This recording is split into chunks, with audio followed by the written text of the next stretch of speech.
Right guys, we're dropping back into Legion. Just gonna carry it loading. I'm gonna continue.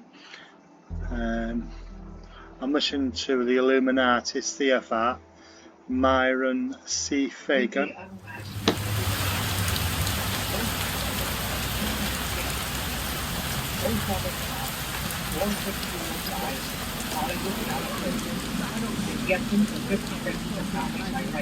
He can't drive, can he?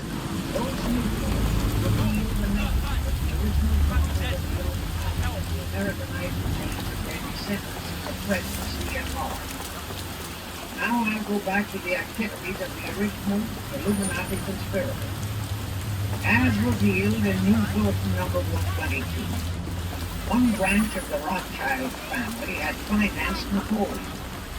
Another branch of the Rothschilds, both branches the real masterminds of the Illuminati, financed Britain, Germany, and the other nations of the Napoleonic Wars.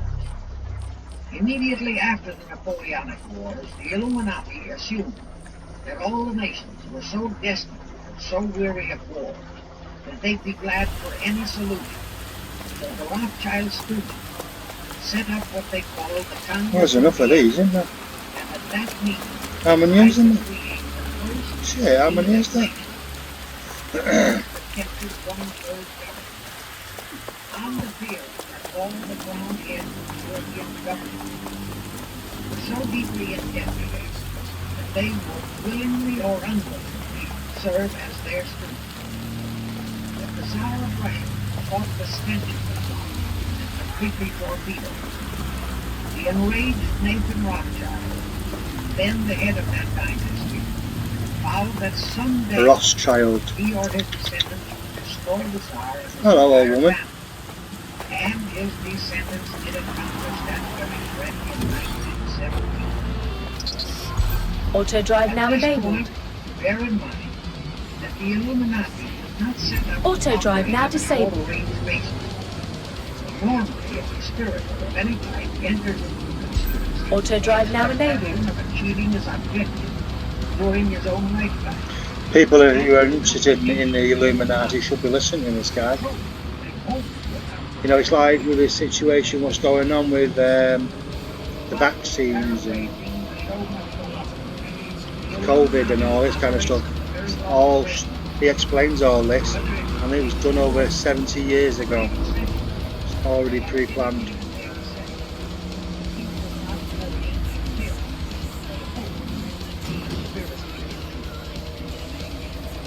Now let's go back to the first of the Illuminati. Adam Weishaupt was a Jesuit-trained professor of canon law, teaching in Ingolstadt University when he defected from Christianity to embrace the Luciferian conspiracy. It was in 1770 that the professional moneylender, the then recently organized House of Rothschild. came in to revise and modernize. They control the world. Auto drive now disabled. Or one of them. Designed to give the synagogue of Satan its own name by Jesus Christ. Ultimate world domination, so they could impose the Luciferian ideology upon what would remain of the human race after the final social cataclysm by use of satanic despotism. Weishaupt completed his task May 1st, 1776. Now you know why May 1 is the great day with all communist nations to this very day.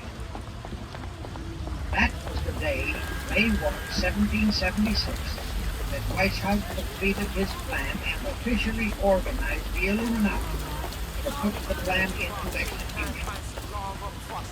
That plan required the destruction of all existing governments and religions. That objective was to be reached by dividing the masses of people who he, Weishaupt, termed void or human capital into opposing camps in ever-increasing numbers. Nope. What's going on here?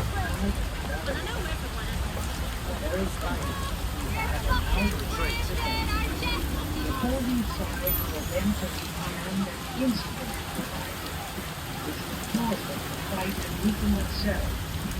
gradually destroy national governments and religious institutions. Again, I say, the very conditions in the world today. It's exactly what's going on. They're turning people against each other on purpose. So we all hate each other. They're laughing at us. They see us all as useless eaters.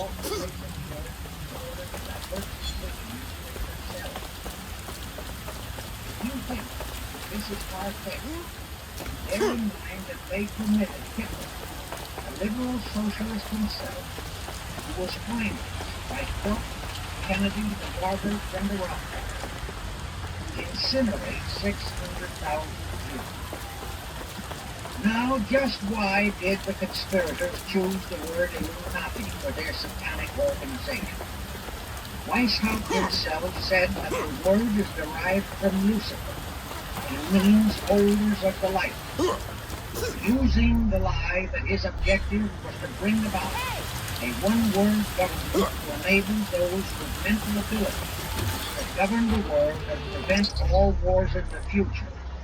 In short, using the word peace on earth as his bait. Let's go for the next one. Exactly as that same bait, peace, was used by the 1945 conspirators to force the United Nations on us. Weishaupt, financed, I repeat, by the Rothschilds, recruited some 2,000 paid followers. These included the most intelligent men in the fields of arts and letters, education, the sciences, finance, and industry. He then established lodges of the Grand Orient, Masonic lodges, to be their secret headquarters. And I again repeat that in all of this, he was acting under orders from the House of Rothschild. The main features of the Weishaupt plan of operation Rothschilds, the most evil family on the planet, telling you. help them to accomplish their purpose. Number one, use monetary and sex bribery to obtain control of men already in high places at the various levels of all governments and other fields of endeavor. Once influential persons had fallen for the lies, deceits, and temptations of the Illuminati, they were to be held in bondage by application of political and other forms of blackmail, threats of financial ruin, public exposure and physical harm, even death, to themselves and loved members of their families. Do you realize how many present top officials of our federal government in Washington are controlled in just that way by the CFR? Do you realize how many homosexuals in our State Department, the Pentagon, all federal agencies, even in the White House, are controlled that way?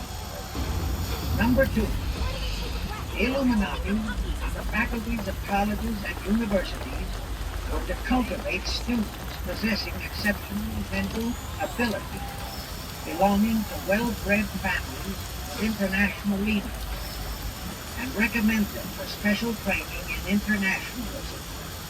Such training was to be provided by granting scholarships to those selected by the Illuminati. That gives you an idea of what a Rhodes Scholarship means. It means indoctrination into accepting the idea that only a one-world government can put an end to recurring wars and strife. That's how the United Nations was sold to the American people. One of the most notable Rhodes Scholars we have in our country is Senator William J. Fulbright. Sometimes he was happy. Calling additional units. His entire voting record spells Dispatch, Illuminati. deploying drones to apprehend the suspect. All such scholars were to be first persuaded and then convinced at the end of special Give me some support now. Oh, damn.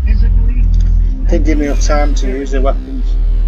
In addition to the Rhodes and similar scholarships, today there are Oops. 3 special Illuminati Oops. schools located in Gordonstown in Scotland, Salem in Germany, and Anagrita in Greece. These three are known ones, but there are others that are kept undercover. Prince Philip, the husband of Britain's Queen Elizabeth, was educated at Gordonstown at the instigation of Lord Louis Mountbatten, his uncle, a Rothschild relative, who became Britain's admiral of the fleet after World War II ended. And also a known rotten pervert. All They're all Your fucking friend's just been taken into Albion paedophiles. custody. So long as you don't cock up that badly, you'll be my favourite. Who had been specially educated and trained were to be used as agents and placed behind the scenes of all governments as experts and specialists, so they would advise the top executives to adopt policies which would, in the long run, serve the secret plans of the Illuminati One World Conspiracy and bring about the destruction of the governments. Tip today. Is that right? Well, we best go sort it out. How many such men operate in our government at this very time? Rust, McNamara, Hubert Humphrey, Fulbright, Kcin, and go on and on and on. Number 4, perhaps the most vital directive in White House plan was to obtain absolute control of the press, at that time the only mass Quite the communication kid.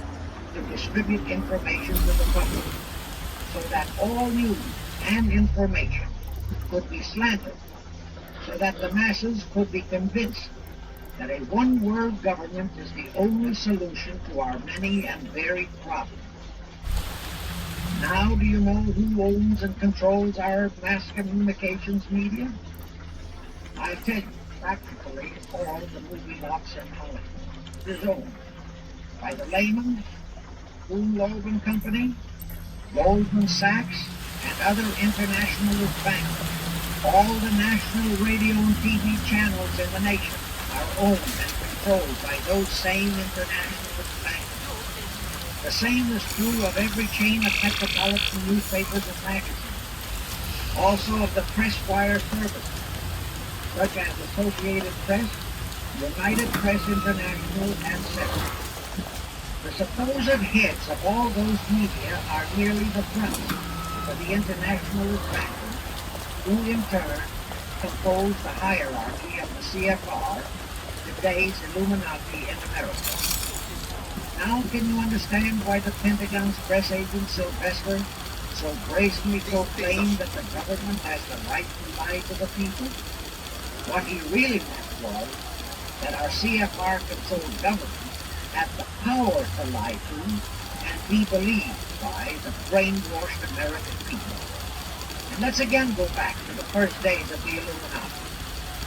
Because Britain and France were the two greatest world powers in the late years of the 18th century, Weishaupt ordered the Illuminati to foment the colonial wars, including our Revolutionary War, to weaken the British Empire and organize the French Revolution to destroy the French Empire. He scheduled the French Revolution to start in 1789.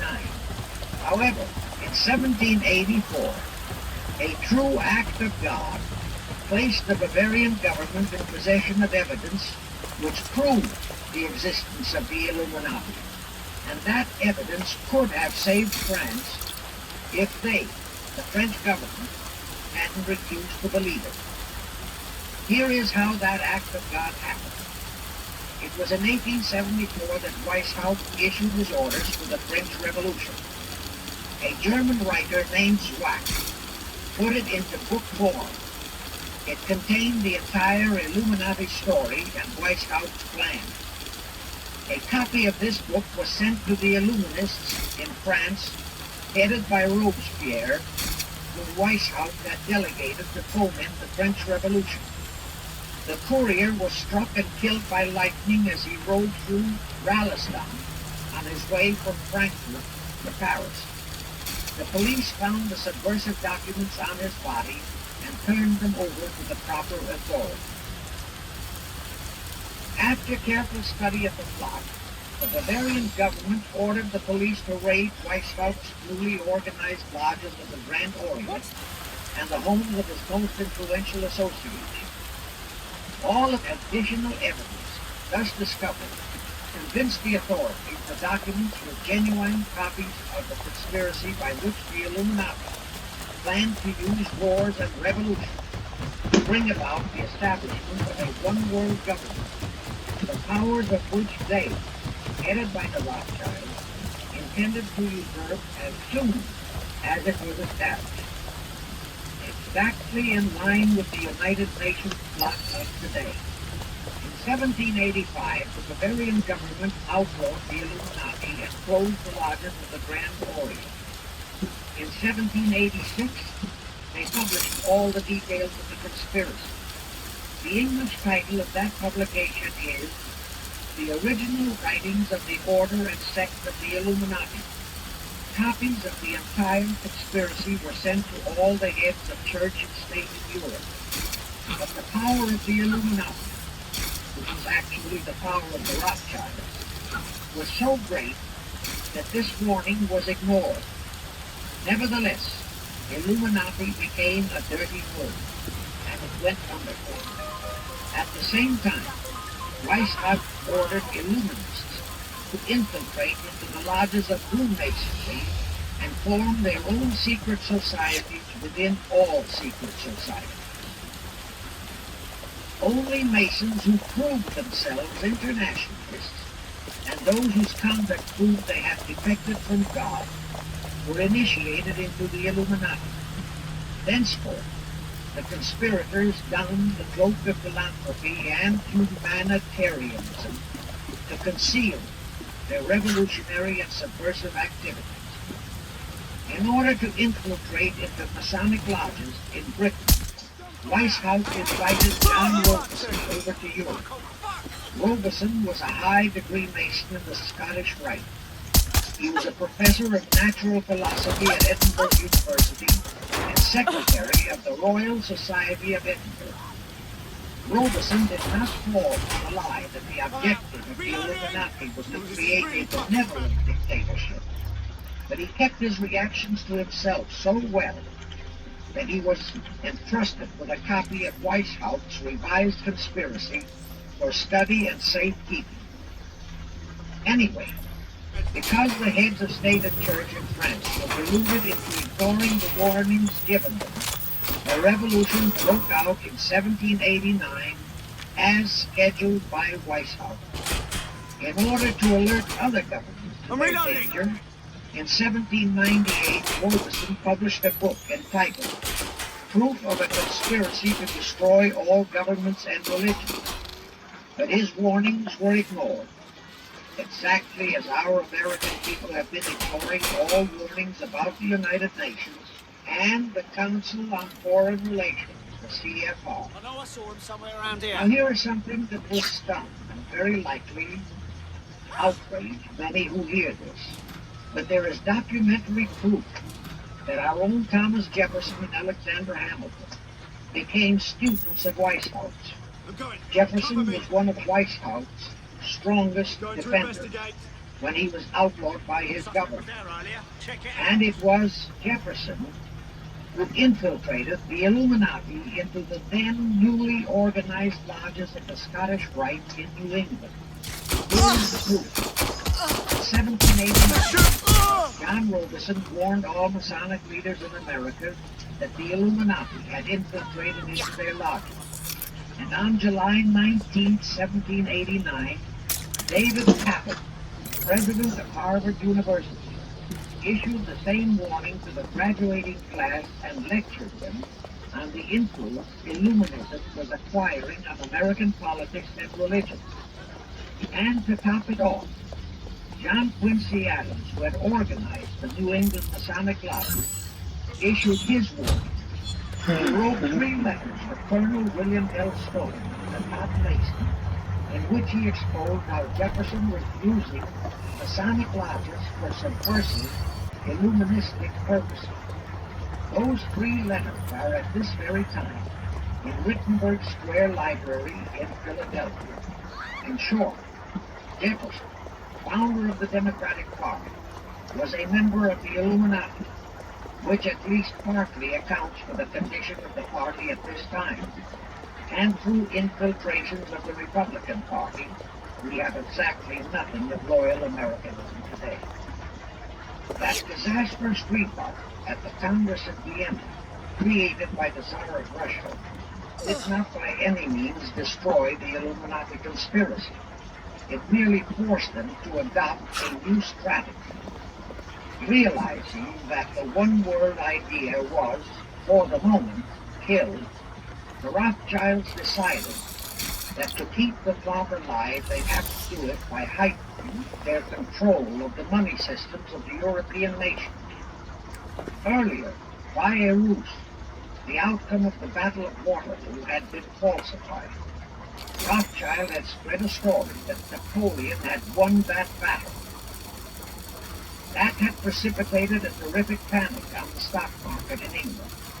All stocks had plummeted down to practically zero, and Nathan Rothschild bought all the stocks for virtually a penny on its dollar value. That gave him complete control of the economy of Britain and virtually of all Europe. So immediately after that Congress in Vienna at Boomerang, Rothschild forced Britain to set up a new Bank of England, which he absolutely controlled.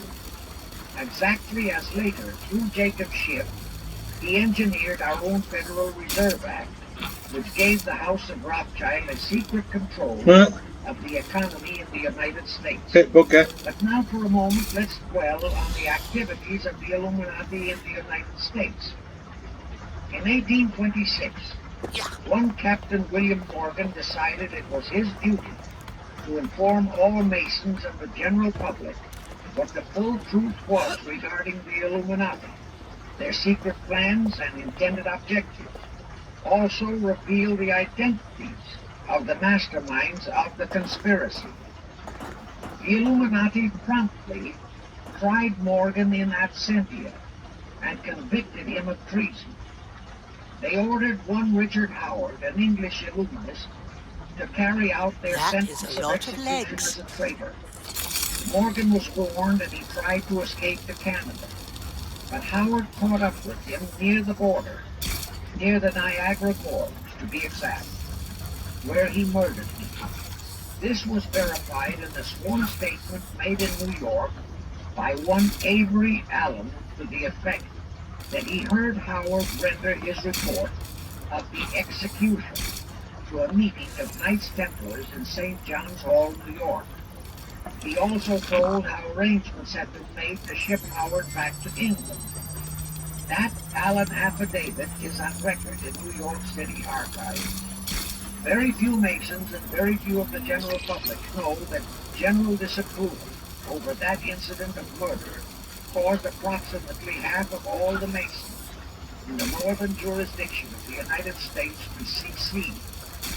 Copies of the minutes of the meeting held to discuss that matter are still in existence in safe hands, and that all that secrecy emphasizes the power of the masterminds of the Illuminati to prevent such terrible events of history from being taught in our schools. In the early 1850s, the Illuminati held a secret meeting in New York, which was addressed by a British illuminist named Wright. Those in attendance were told that the Illuminati was organizing to unite the nihilist and atheist groups with all other subversive groups into an international to be known as communists. That was when the word communist first came into being, and it was intended to be the supreme weapon and scare to terrify the whole world and drive the terrorized peoples into the Illuminati one-word scheme. This scheme, communism, was to be used to enable the Illuminati to foment future wars and revolutions. Clinton Roosevelt, a direct ancestor of Franklin Roosevelt, Horace Greeley and Charles Dana, foremost newspaper publishers of that time, were appointed to head a committee to raise funds for the new venture. Of course, most of the funds were provided by the Rothschilds. And this fund was used to finance Karl Marx and Engels when they wrote Das Kapital and the Communist Manifesto in Soho, England.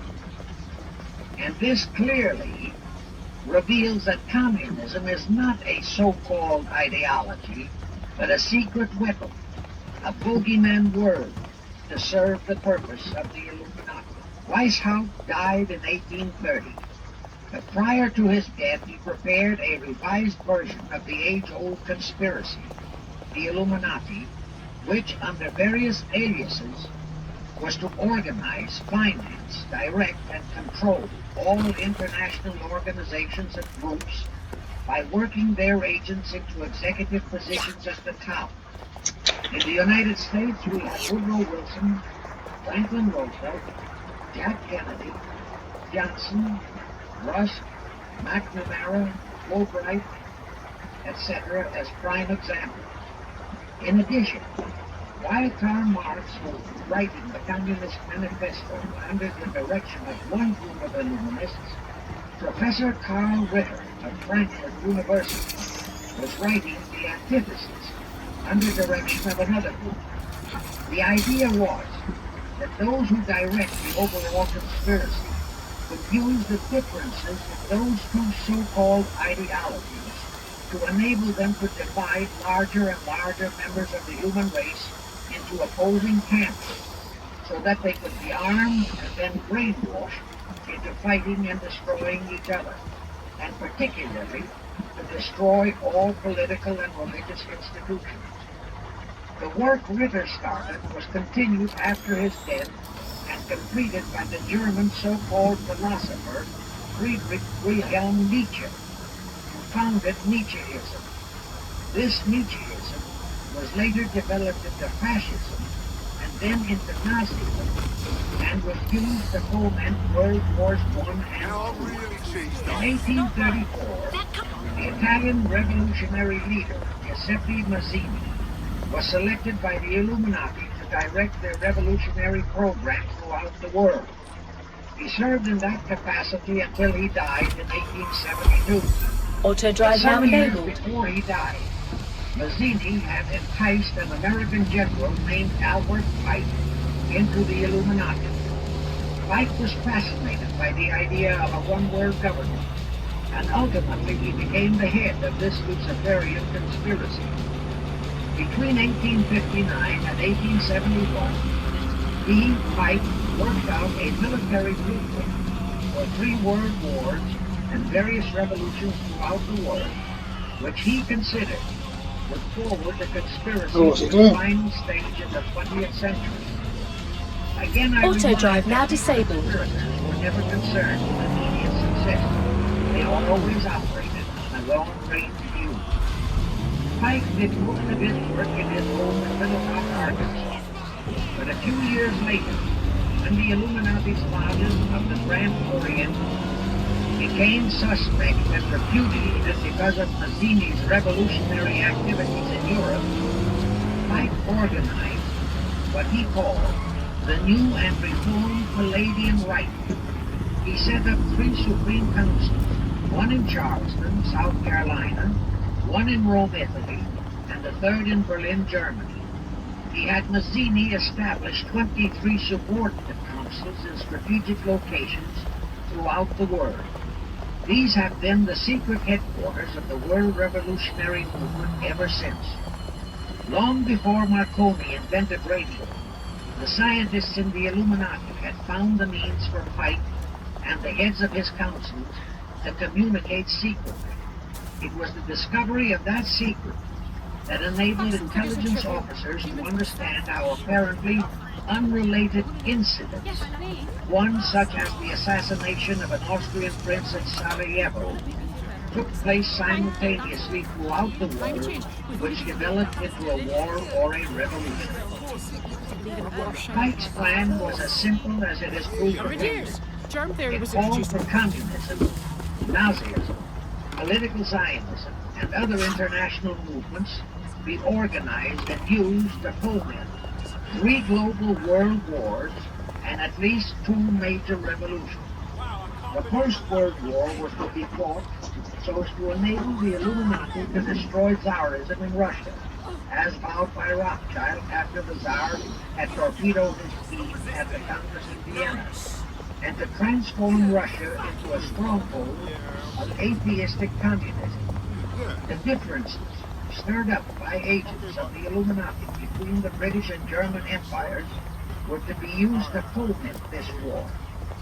After the war would be ended, communism was to be built up and used to destroy other governments and weaken religion. World War II, when and if necessary, was to be fomented by using the controversies between fascists and political Zionists.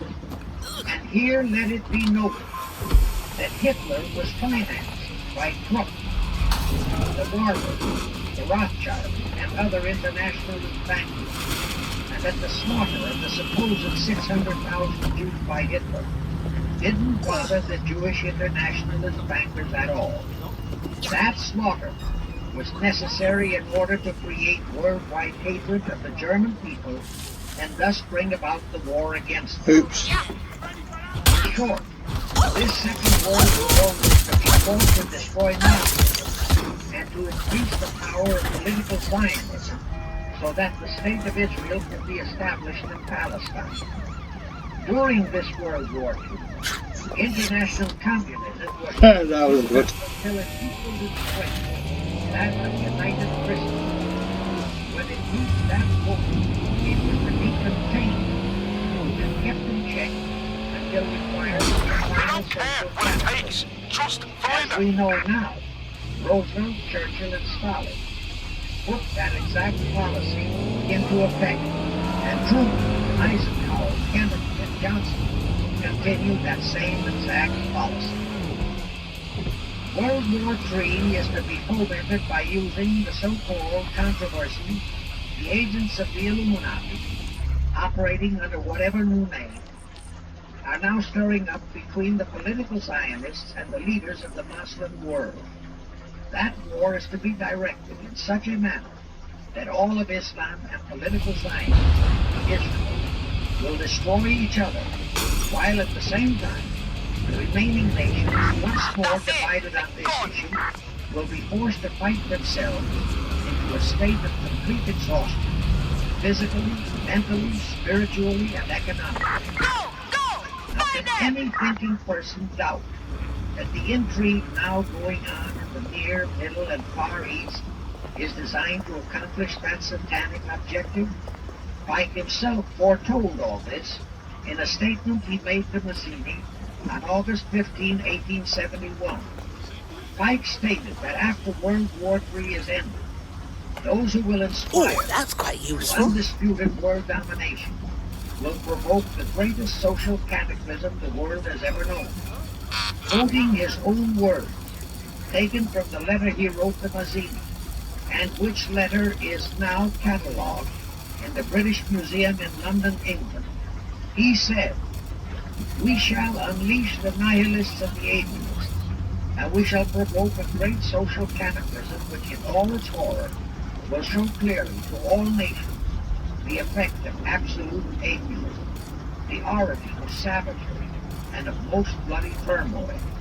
Then everywhere, the people forced to defend themselves against the world minority of revolutionaries will exterminate those destroyers of civilization, and the multitudes disillusioned with Christianity, whose deistic spirits will be from that moment on without direction and leadership, and anxious for an ideal but without knowledge where to send its adoration, will receive the true light through the universal manifestation of the pure doctrine of Lucifer, brought finally out into public view, a manifestation which will result from a general reactionary movement which will follow the destruction of Christianity and atheism, both conquered and exterminated at the same time." When Mazzini died in 1872, Pike made another Italian revolutionary leader named Adrian Lemmy his successor, Lemmy, in turn, was succeeded by Lenin and Trotsky, then by Stalin.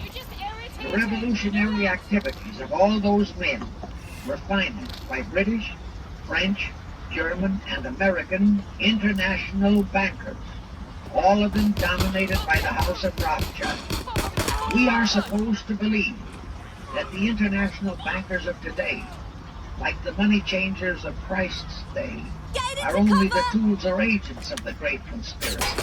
But actually, they are the masterminds behind all of it.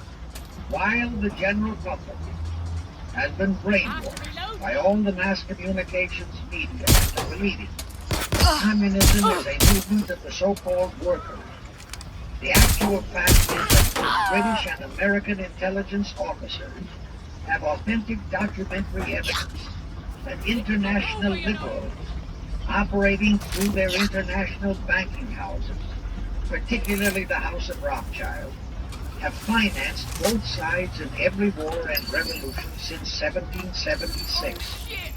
Those who today comprise the conspiracy, the CFR in the United States, direct our governments, whom they hold in usury through such methods as the Federal Reserve System in America, to fight wars such as Vietnam, created by the United Nations, was the further types of Illuminati plan to bring the world to that stage of the conspiracy when atheistic communism and the whole of Christianity can be forced into an all-out Third World War within each remaining nation, as well as on an international scale.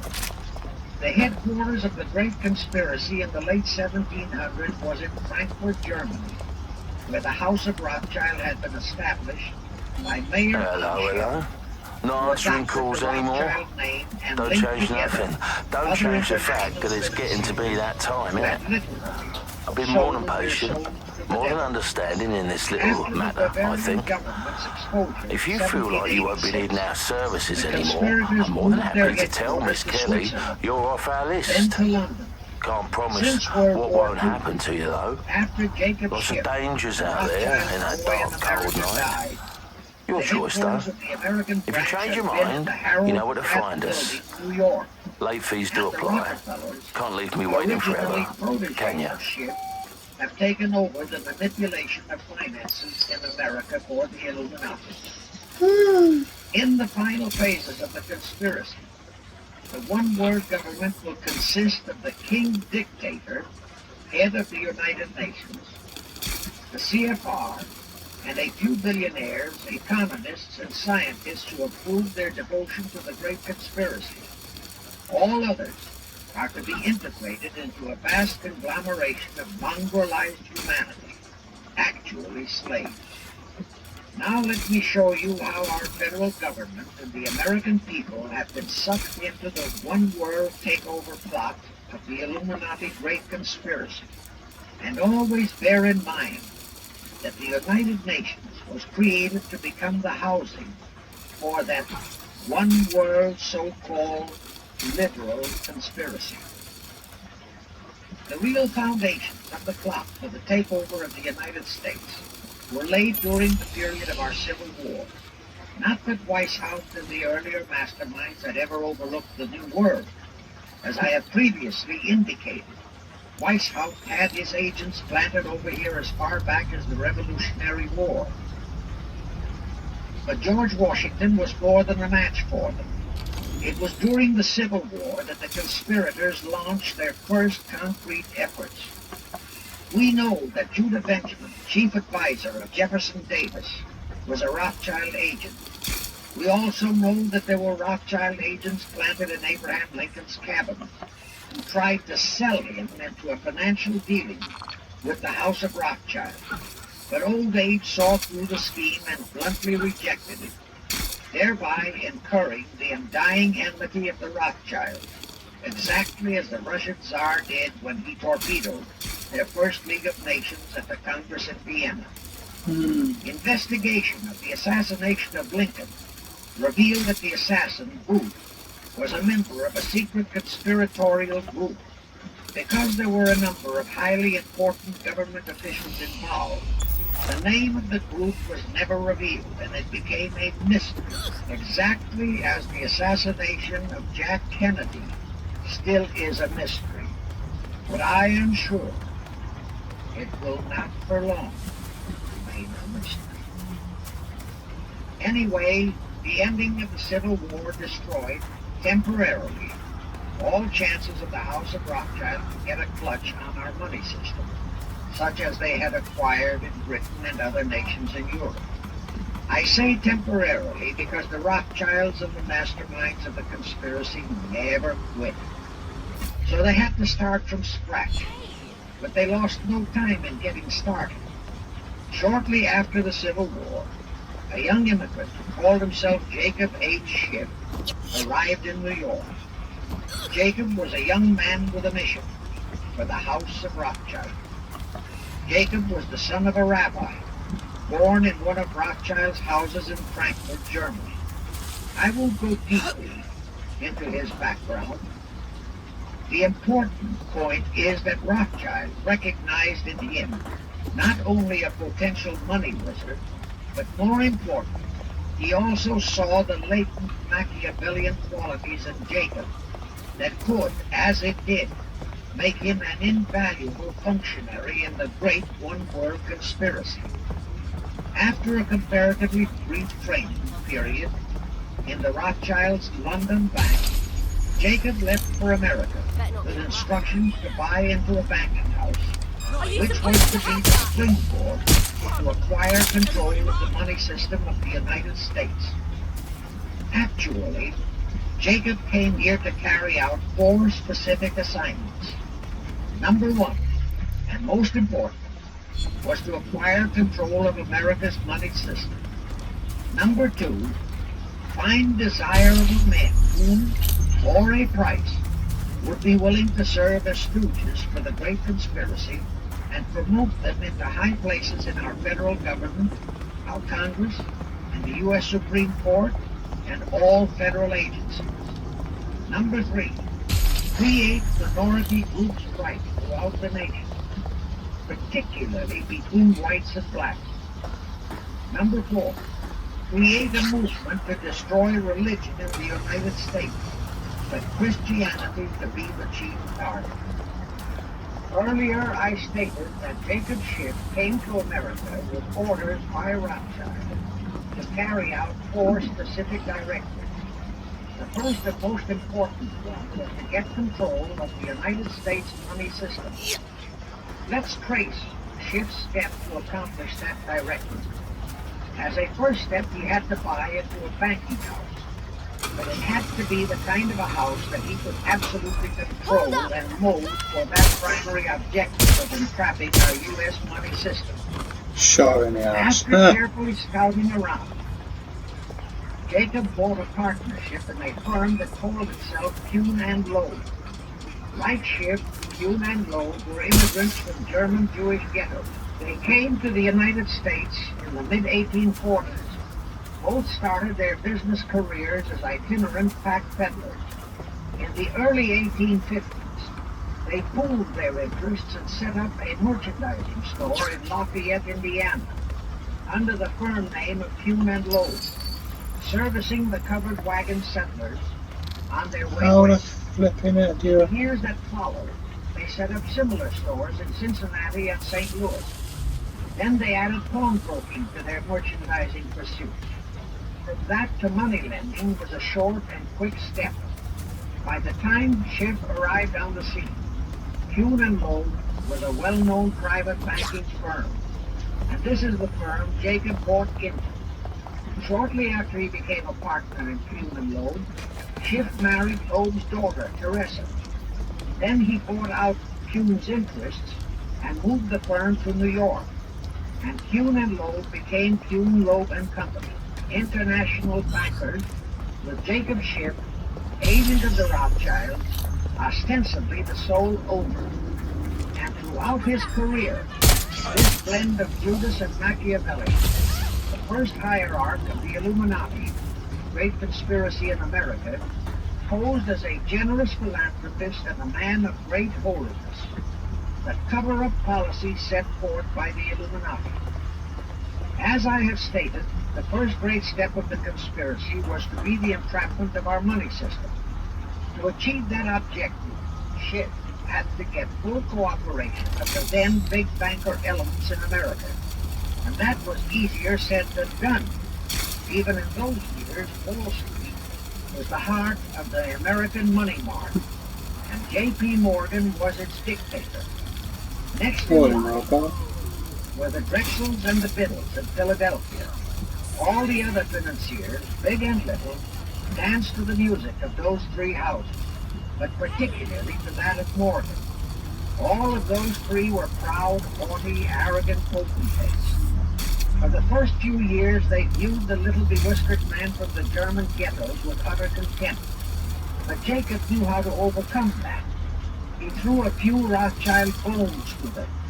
Said bones being distribution in America of desirable European stock and bond issues. Then he discovered he had a still more potent weapon in his hands in the following.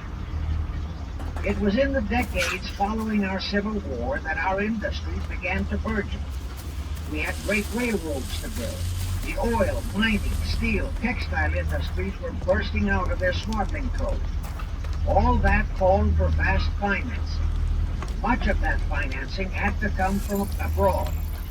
That meant the House of Rothschild. And that was when Schiff came into his own. He played a very crafty game. He became the patron saint of John D. Rockefeller, Edward R. Harriman, and Andrew Carnegie. He financed the Standard Oil Company for Rocky, the railroad empire for Harriman, and the steel empire for Carnegie. But instead of hogging all the other industries for Q. Loeb and Company, he opened the doors of the House of Rothschild to Morgan, Biddle, and Drexel. Oh, you fucking hell. London, Paris, European, and Christ, I can't outrun this mess. Do these bastards never give up? Until you lose them, yes. That's the quality of help you could expect from Bagley. All those men that Schiff was to be the boss.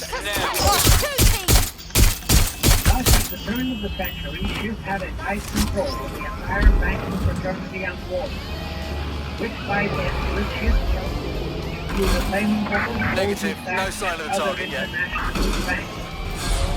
No sign of target, I just took out a tree.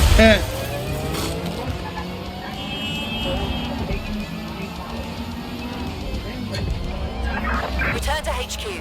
This is pointless. Under our Constitution, all control of our money system is vested solely in our Congress. Schiff's next important step was to seduce our Congress to betray that Constitution by surrendering that control to the hierarchy of the Illuminati's great conspiracy. In order to legalize that surrender, and thus make the people powerless to resist, it would be necessary to have Congress enact special legislation. To accomplish that, Schiff would have to infiltrate stooges into both houses of Congress. Stooges powerful enough to Shit, not again. for passing such legislation. Equal, or even more important, he would have to plant a stooge at the White House. A president without integrity and without scruples, who would sign Biden. legislation into law. There you go. To accomplish that, he had to get control of either the Republican or the Democratic Party. The Democratic Party was the more vulnerable. Did you just hear that then? You want a stooge in there, so they got Biden in.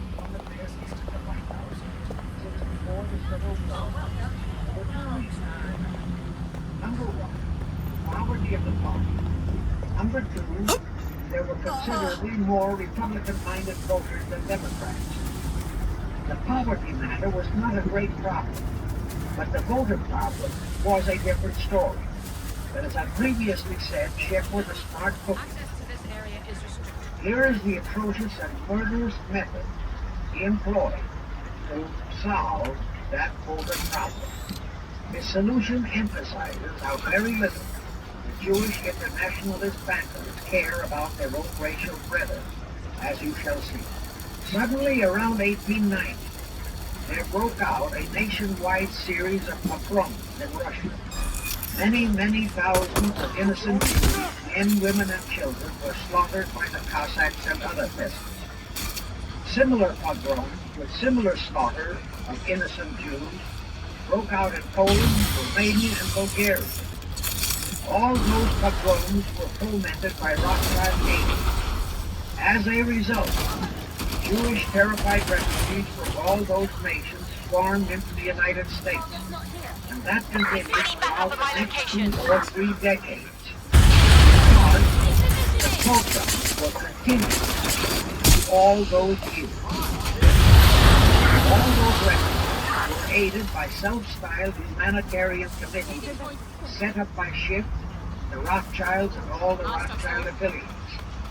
In the main, the refugees streamed into New York. Ah, shit. I have no chance with that.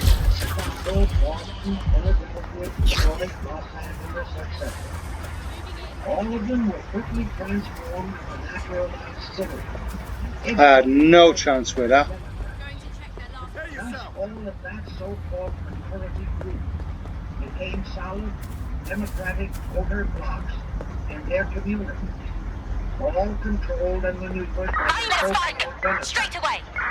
And Drone shortly insertion after alert, the turn of protocol. the century, they became vital factors in the political life of our nation.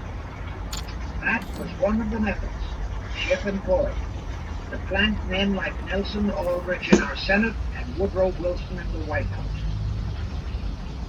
At this point, let me remind you of another of the important jobs that was assigned to Schiff when he was dispatched to America. I refer to the job of destroying the unity of the American people by creating Trails a gone cold. group of racial Let's regroup. strife. By the pogrom-driven Jewish refugees into America, Schiff was creating one ready-made minority group for that purpose. But the Jewish people, as a whole, made fearful by the pogroms, could not be depended upon to create the violence necessary to destroy the unity of the American people. But right within America, there was an already made-to-order, although as yet a sleepy minority group, the Negroes, who could be sparked into so-called demonstrations, rioting, looting, murder, and every other type of violence. All that was necessary was to incite and arouse them. Together, those two minority groups, properly maneuvered, could be used to create exactly the kind of strife in America the Illuminati would need to accomplish their objective. Thus, at the same time that Schiff and his co-conspirators were laying their plans for the entrapment of our money system, they were also perfecting plans to hit the unsuspecting American people with an explosive and terrifying racial upheaval that would tear the people into hate fractions and create chaos throughout the nation, especially on all college and university campuses, all protected by Earl Warren decisions and our so-called leaders in Washington. Of course, perfecting those plans required time and infinitely patient organizing. Now, to remove all doubts, I'll take a few moments to give you documentary proof of this racial strife plot. First of all, they had to create leaderships and organizations to draw in millions of dupes, both Jewish and Negroes, who would do the demonstrating and commit the rioting, looting, and lawlessness. You know, where's So in Antifa? 1909, Schiff, the Laymans, and other conspirators organized and set up the National Association for the Advancement of the Colored People, known as the NAACP. The presidents, directors, and legal counsel of the NAACP were always white men, Jews appointed by Schiff. And this is the case to this very Area day. Sarge. Then, in 1913, the Schiff group organized the Anti-Defamation League of the Benite Brit, commonly known as the ADL, to serve as the Gestapo and hatchet man outfit for the entire Great Conspiracy. Today, this sinister ADL maintains over 2,000 agencies in all parts of the country, and they advise and completely control every action of the NAACP, or of the Urban League, of all the other so-called Negro civil rights organizations throughout the nation, including such leaders as Martin Lucifer King, Stokely Carmichael, Bayard Rustin, and others of that ilk. In addition, the ADL acquired absolute control of the advertising budgets of many department stores, hotel chains, and TV and radio industrialist sponsors. Also advertising are ordered to control practically all the mass communications media and force every loyal newspaper to slant and falsify the news, and to further incite and at the same time create sympathy for the lawlessness and violence of the Negro mob. Here is documentary proof of the beginning of their deliberate plot to foment the Negroes into all their lawlessness. Around 1910, young Israel Sandberg wrote a play entitled The Melting Pot. It was sheer propaganda to incite the Negroes and Jews, because the play purportedly visualized how the American people were discriminating against Jews and Negroes. At that time, nobody seemed to realize that it was a propaganda play. It was that cleverly written. The propaganda was well wrapped up, and the truly great entertainment in the play, and it was a big Broadway hit. Now, in those years, the legendary Diamond Jim Brady used to throw a banquet at the famous Monaco restaurant in New York after the opening performance of a play. He threw such a party for the cast of The Melting Pot, producer and chosen Broadway celebrities. By then, I'd already made a personal mark on the Broadway theater and was invited to the party. There I met George Bernard Shaw and a Jewish writer named Israel Cohen. Zangwill, Shaw, and Cohen were the triumvirate who created the Fabian Society in England, and had worked closely with a Frankfurt Jew named Mordecai, who had changed his name to Karl Marx. But remember, at that time, both Marxism and communism were just emerging, and nobody paid much attention to either, and nobody suspected the propaganda in the writings of those three really brilliant writers. Let's find this wanker. At that banquet, Israel Cohen told me he was then engaged in writing a book which was to be a follow-up on Zangwill's The Melting Pot. The title of his book was to be a racial program for the 20th century.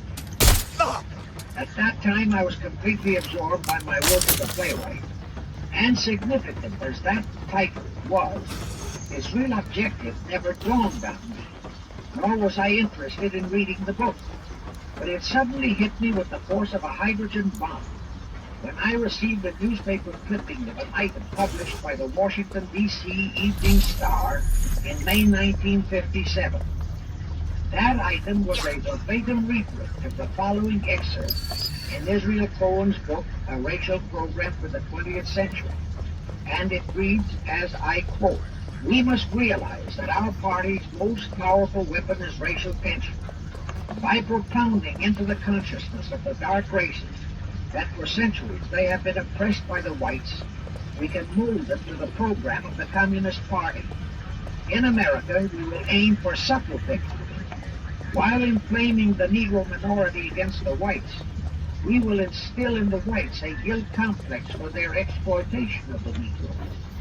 We will aid the Negroes to rise to prominence in every walk of life, in the professions and in the world of sports and entertainment. With this prestige, the Negro will be able to intermarry with the whites and begin a process which will deliver America to our cause."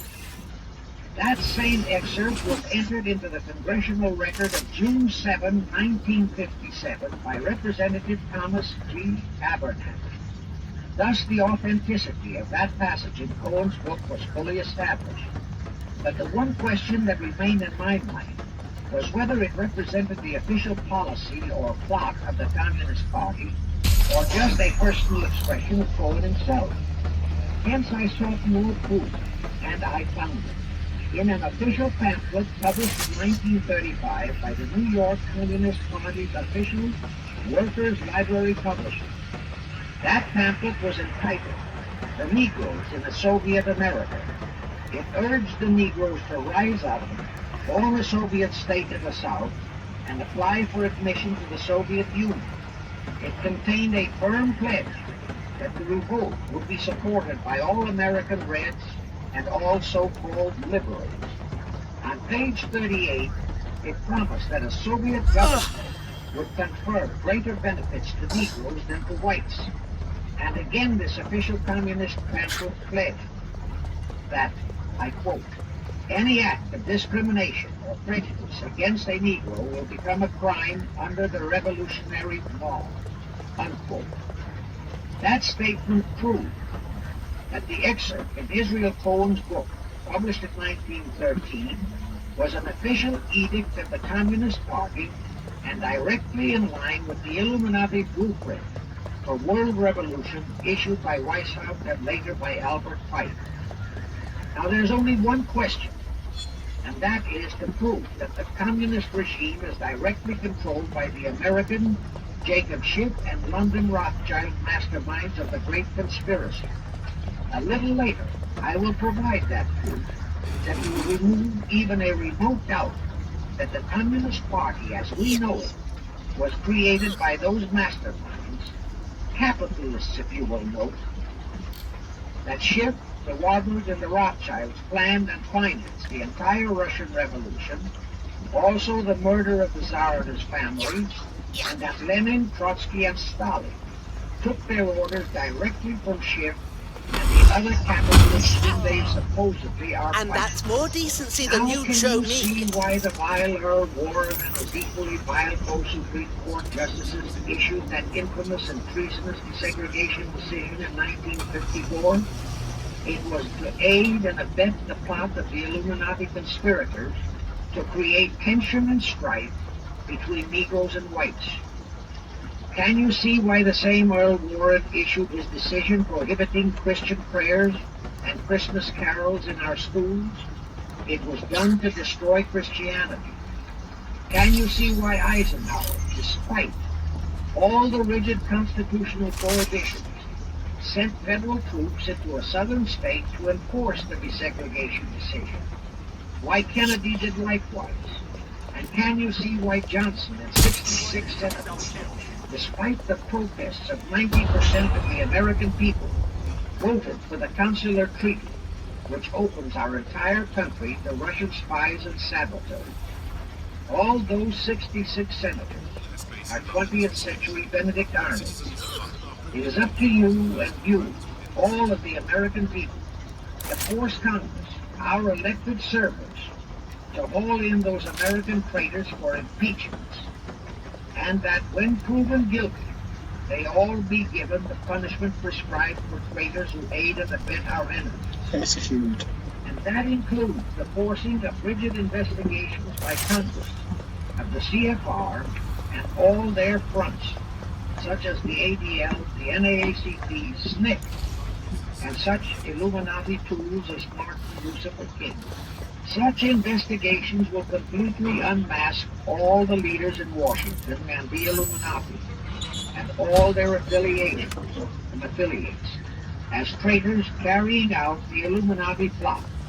It will completely unmask the United Nations as the intended crux of the entire plot and the entire plot. Before I close this page, I wish to reiterate and stress one vital point, which I urge you to never forget if you wish to save our country for your children and their children. Here is the point. Every unconstitutional and unlawful act committed by Woodrow Wilson, by Franklin Roosevelt, by Truman, Eisenhower, and Kennedy, and are now being committed by Johnson, is exactly in line with the Illuminati conspirators' centuries-old plot outlined by Weishaupt and Albert Pike. Every vicious decision issued by the traitorous Earl Warren and his equally traitorous Supreme Court justices was directly in line with what the Illuminati blueprint required. That all the treason committed by our State Department under Rusk and earlier by John Foster Dulles and Marshall. Also, all the treason committed by McNamara and his predecessor is directly in line with that same Illuminati blueprint for the takeover of the world. Also, the amazing treason by various members of our Congress, especially by the 66 senators who signed for the Consular Treaty, has been committed on orders from the Illuminati.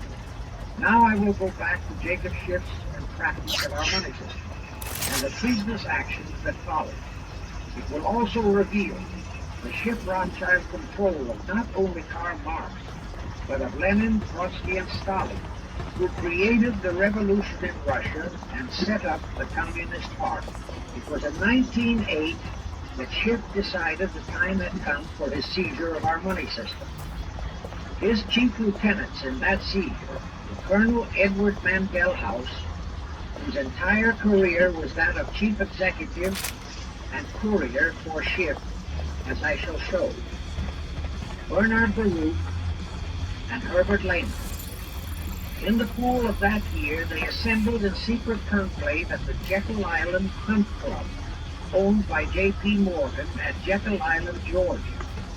Among those present were J.P. Morgan, John D. Rockefeller, Colonel House, Senator Nelson Aldrich, Schiff, Stillman and Vanderlip of the New York National City Bank, W.N.J. Seligman, Eugene Meyer, Bernard Baruch, Herbert Lehman, Paul Warburg, in short, all of the international bankers in America, all of them members of the hierarchy of the Illuminati's great conspiracy.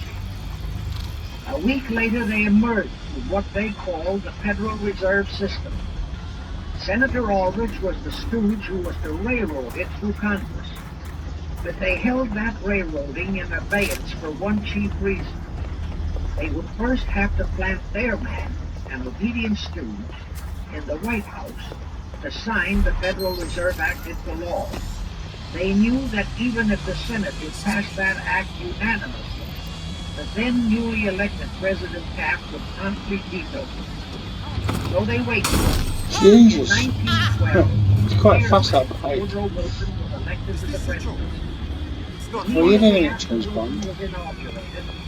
Senator Aldrich railroaded the Federal Reserve Act in both houses of Congress. Urgent call. Possible hostile at your location. And the Federal Reserve Act became law. Moving inbound to hostile. That heinous act of treason was committed in December 23, 1913, 2 days before Christmas, when all the members of Congress, Where did they go? except for several carefully picked representatives and 3 equally carefully picked senators, were away from Washington. How heinously treasonous was that act? I'll tell you. That's it. I'm calling off the pursuit. Knew full well the power of money. They knew that whoever had that power held the destiny of our nation in its hands. Therefore, they carefully guarded this power when they set forth in the Constitution that Congress, the elected representatives of the people, alone would have that power. The constitutional language on this point is brief, concise, and specific, stated in Article 1, Section 8, Paragraph 5, defining the duties and powers of Congress, and I quote, to coin money, regulate the value thereof, and of foreign coin, and the standard of weights and measures, unquote. But on that tragic, unforgettable day of infamy, December 23, 1913, the men we sent to Washington to safeguard our interests, the representatives and senators and Woodrow Wilson, delivered the destiny of our nation into the hands of 2 aliens from Eastern Europe, Jacob Schiff and Paul Warburg. Warburg was a very recent immigrant who came here on orders from Rothschild for the express purpose of blueprinting that foul Federal Reserve Act. Now, the vast majority of the American people think that the Federal Reserve System is a United States government-owned agency. That is positively false. All of the stock of the Federal Reserve banks is owned by the member banks, and the heads of the member banks are all members of the hierarchy of the great Illuminati conspiracy known today as the CFR. The details of that act of treason in which many traitorous so-called Americans participated are far too long for this reporting. But all those details are available in a book entitled The Federal Reserve Conspiracy, written by Eustace Mullins. In that book, Mullins tells the entire horrifying story and backs it up with unquestionable documentation. Aside from it being a truly fascinating and shocking story of that great traitor, every American should read it as a matter of vital intelligence. From the time that the whole American people will finally come awake and smash the entire conspiracy. Yeah. And God's help, It's a bit difficult. you can get a copy Typical. of that book. Ada lad. Done pretty well, she did. 530 Chestnut Street, Union, New Jersey. Now, if you think that those aliens and their by accident of birth American co-conspirators get just the control of our money system, you're in for another very sad shock. The Federal Reserve System gave the conspirators complete control of our money system, but it in no way touched the earnings of the people, because the Constitution positively forbids what is now known as the 20% withholding tax. But the Illuminati blueprint for one world enslavement called for the confiscation I don't of think you all like me. private property and control of individual Right, your earning teammate power. won't be completing their operation so much as they'll be needing one. Fuck! I forget sometimes this is dangerous work. Have to be accomplished by a progressive graduated income tax. As I stated, such a tax would not lawfully be imposed upon the American people. It is succinctly and expressly forbidden by our Constitution. Thus, only an amendment to the Constitution could give the federal government such confiscatory power. Well, that too was not an insurmountable problem for our Machiavellian plotters. The same elected leaders in both houses of Congress and the same Mr. Woodrow Wilson who signed the infamous Federal Reserve Act into law amended the Constitution to make the federal income tax, known as the 16th Amendment, a law of the land. Both are illegal under our Constitution. In short, the same traitors signed both betrayals, the Federal Reserve Act and the 16th Amendment, into law. However, it seems that nobody ever realized that the 16th Amendment was set up to rob, and I do mean rob, the people of their earnings via the income tax provision. The plotters didn't fully use that provision until World War II, when that brave humanitarian, Franklin Roosevelt, applied a 20% withholding tax on all small wage earners and up to 90% on higher income. Oh, of course, he faithfully promised that it would be only for the duration of the war. But what was a promise to such a charlatan, who in 1940, when he was running for his third term, kept proclaiming, "I say again and again and again that I will never send American boys to fight on foreign soil." Remember?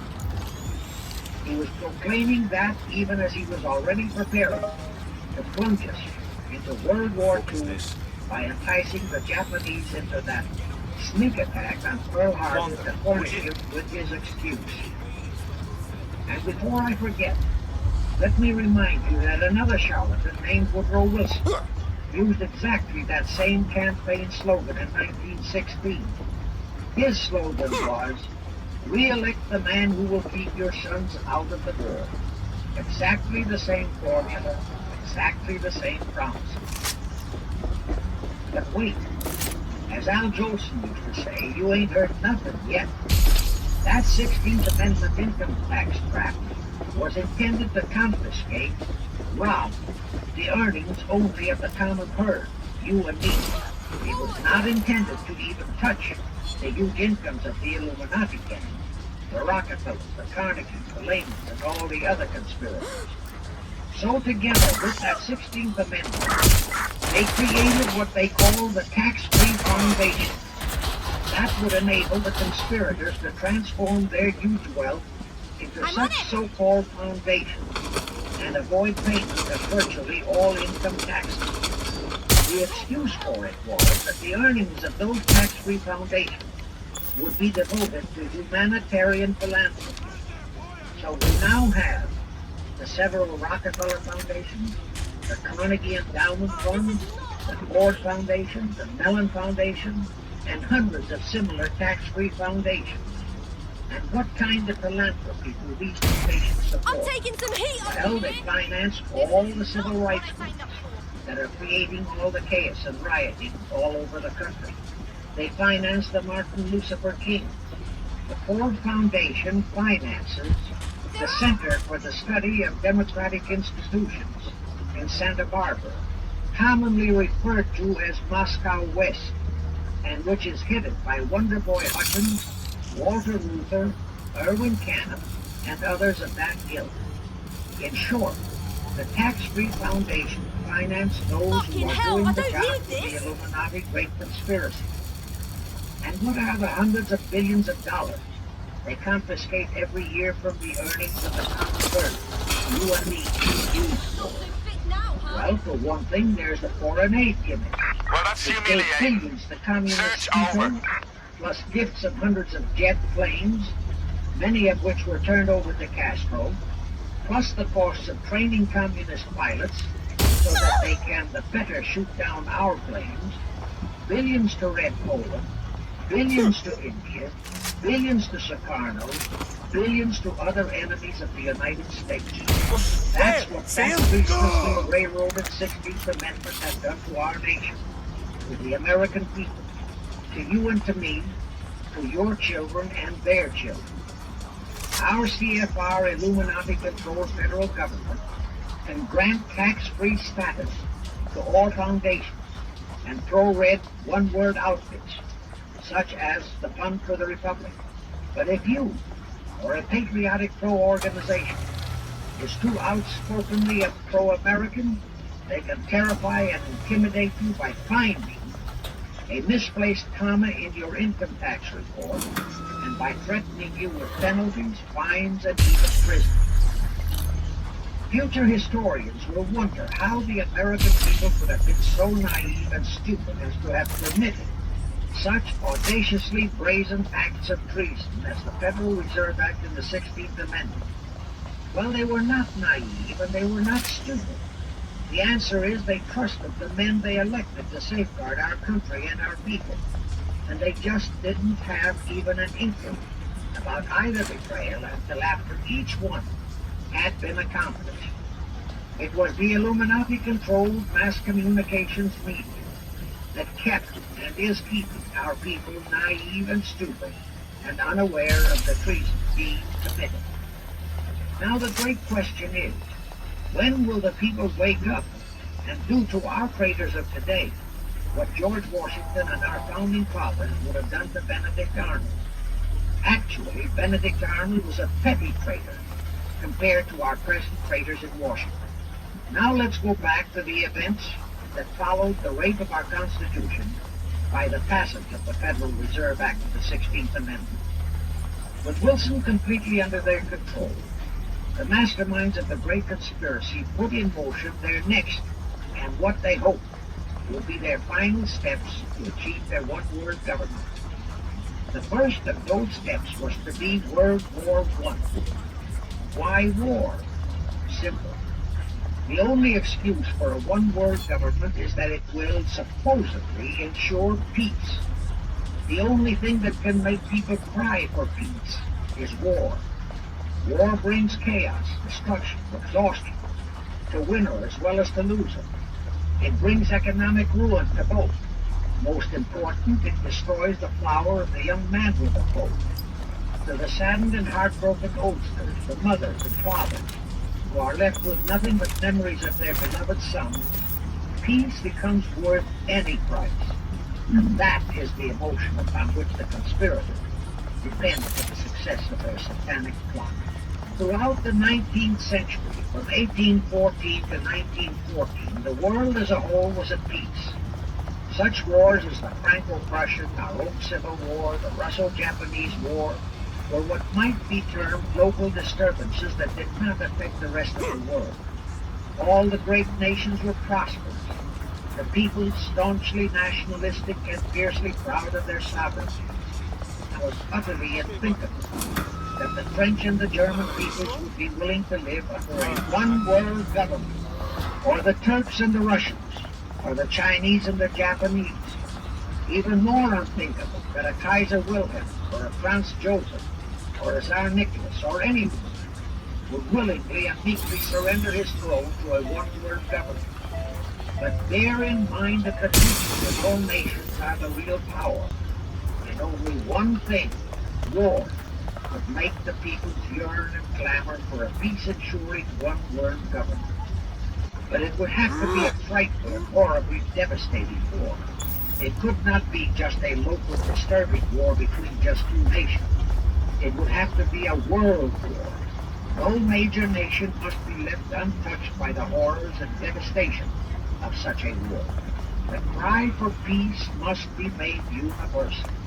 Actually, that was the format set by the Illuminati and Nathan Rothschild at the turn of the 19th century. They first maneuvered all of Europe into the Napoleonic Wars. Then the Congress in Vienna, which they, and particularly Rothschild, planned to transform into a League of Nations, which was to have been the housing for their one-world government. Exactly as the present United Nations was set up to be the housing for the forthcoming, God forbid, one-world government. Anyway, that was the format the House of Rothschild and Jacob Schiff decided to employ to achieve their objective in 1914.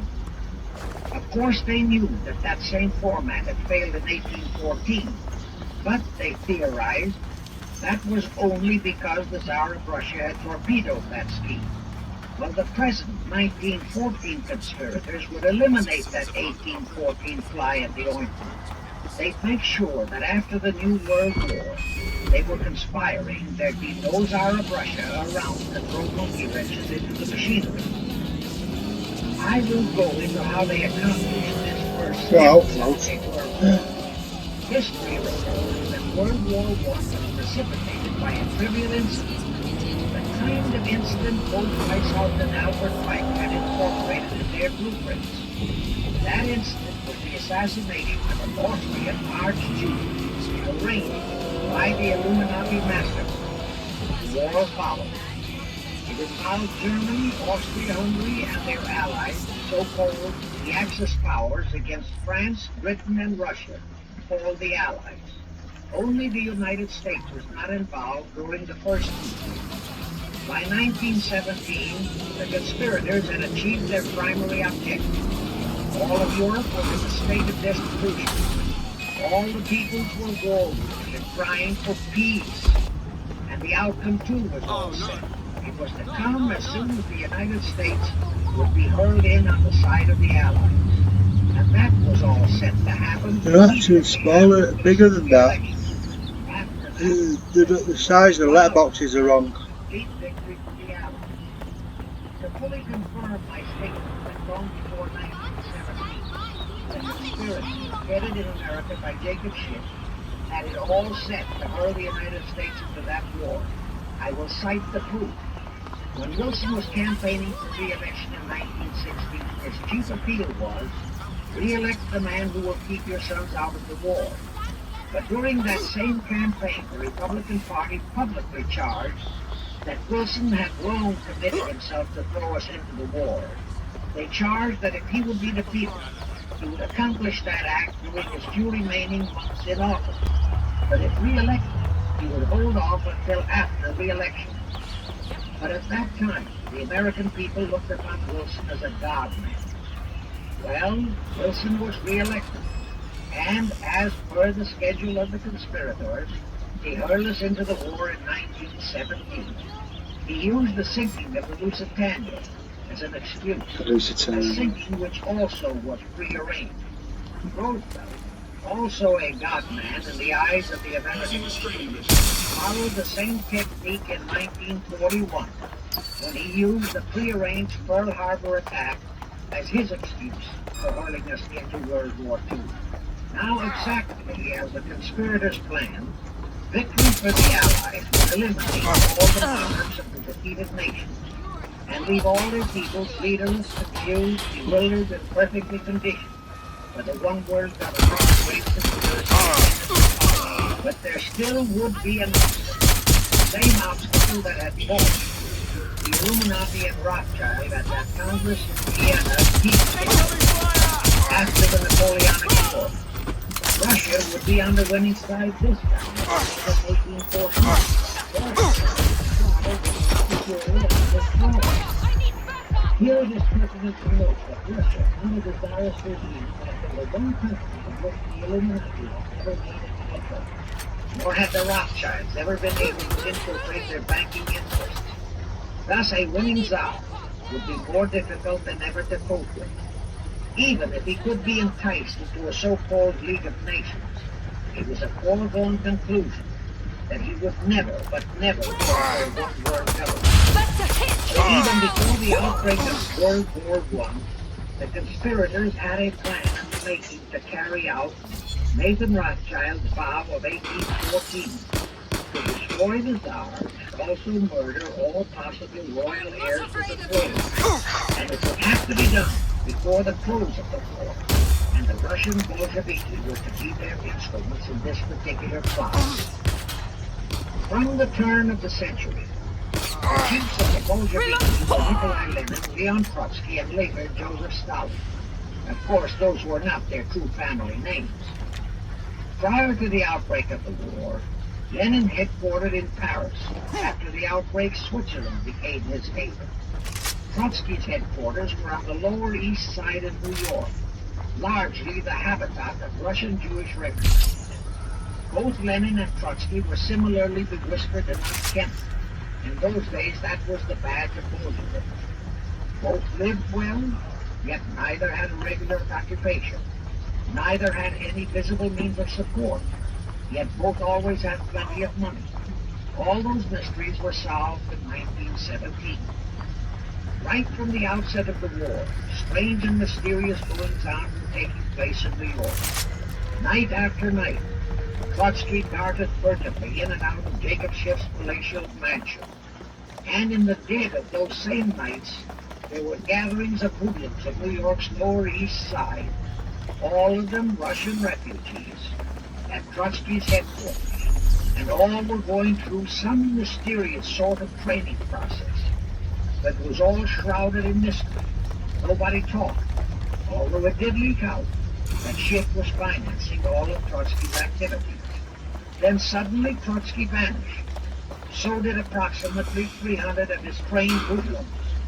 Actually, they were on the high seas in a chartered ship, bound for a rendezvous with Lenin and his gang in Switzerland. And on that ship was $20 million in gold. The $20 million ship provided to finance the Bolsheviki takeover of Russia. In anticipation of Trotsky's arrival, Lenin prepared to throw a party in his Switzerland hideaway. Men of the very highest places in the world were to be guests at that party. Among them were the mysterious Colonel Edward Mandel House, Woodrow Wilson's mentor and palsy Wellesley, and more important, Schiff's special and confidential messenger. Another of the expected guests was Warburg of the Warburg banking clan in Germany, who were financing the Kaiser, and whom the Kaiser had rewarded by making him chief of the secret police of Germany. In addition, there were the Rothschilds of London and Paris, also Litvinov, Kaganovich, Stalin, who was then head of a train and bank-robbing gang of bandits.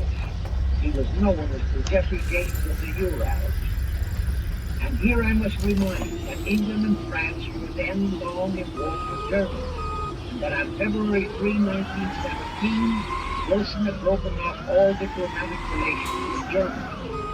Therefore, Warburg, Colonel House, Rothschild, and all those others were enemies.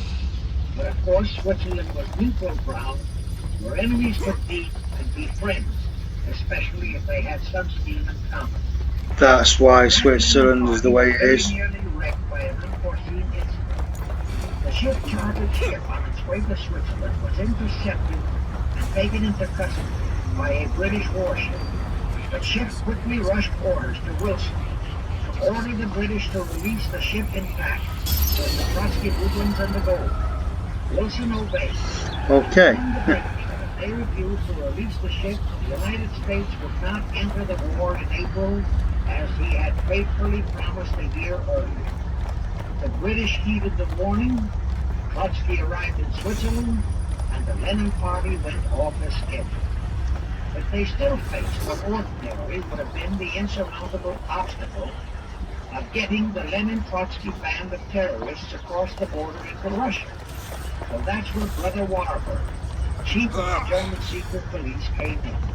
He loaded all those thugs into sealed freight cars and made all the necessary arrangements for their secret entry into Russia.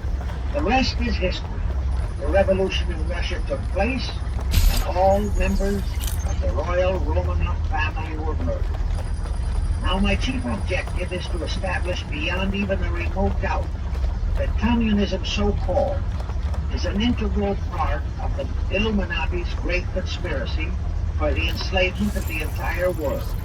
That communism, so-called, is merely their weapon and bogeyman word to terrify the peoples of the whole world, and that the conquest of Russia and the creation of communism was in great part organized by Schiff and the other international bankers right in our own city of New York. A fantastic story? Yes. Some might even refuse to believe it. Well, for the benefit of any doubting Thomas, I will prove it by reminding that just a few years ago, Charlie Knickerbocker, a Hearst newspaper columnist, published an interview with John Schiff, grandson of Jacob, in which young Schiff confirmed the entire story and named the figure old Jacob contributed, $20 million. If anybody still has even a remote doubt that the entire menace of communism was created by the masterminds of the great conspiracy right in our own city of New York, I will cite the following historical fact. All records show that when Lenin and Trotsky engineered the capture of Russia, they operated as heads of the Bolsheviki party. Now, Bolshevism is a purely Russian word. The masterminds realized that Bolshevism could never be sold as an ideology to any but the Russian people. So in April 1918, Jacob Schiff dispatched Colonel House to Moscow with orders to Lenin, Trotsky, Alright, how'd you get in here? to change the name of their regime to the Communist Party and to adopt the Karl Marx Manifesto as the constitution of the Communist Party. Lenin, Trotsky, and Stalin obeyed. And that year of 1918 was when the Communist Party and the menace of communism came into being. All this is confirmed in Webster's Collegiate Dictionary, 5th edition.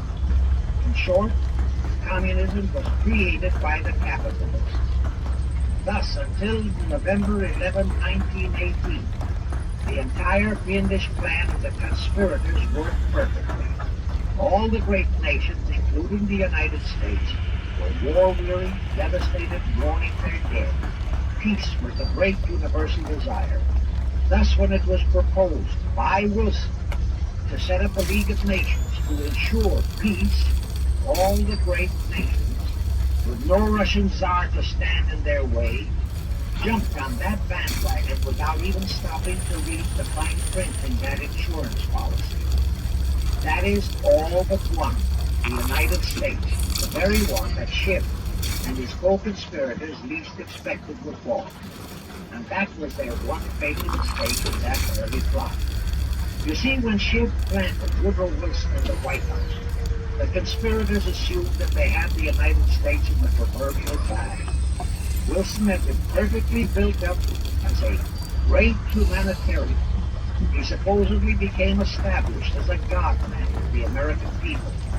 There was every reason for the conspirators to believe that he would easily hornswoggle Congress into buying the League of Nations sight unseen, exactly as the Congress of 1945 bought the United Nations sight unseen.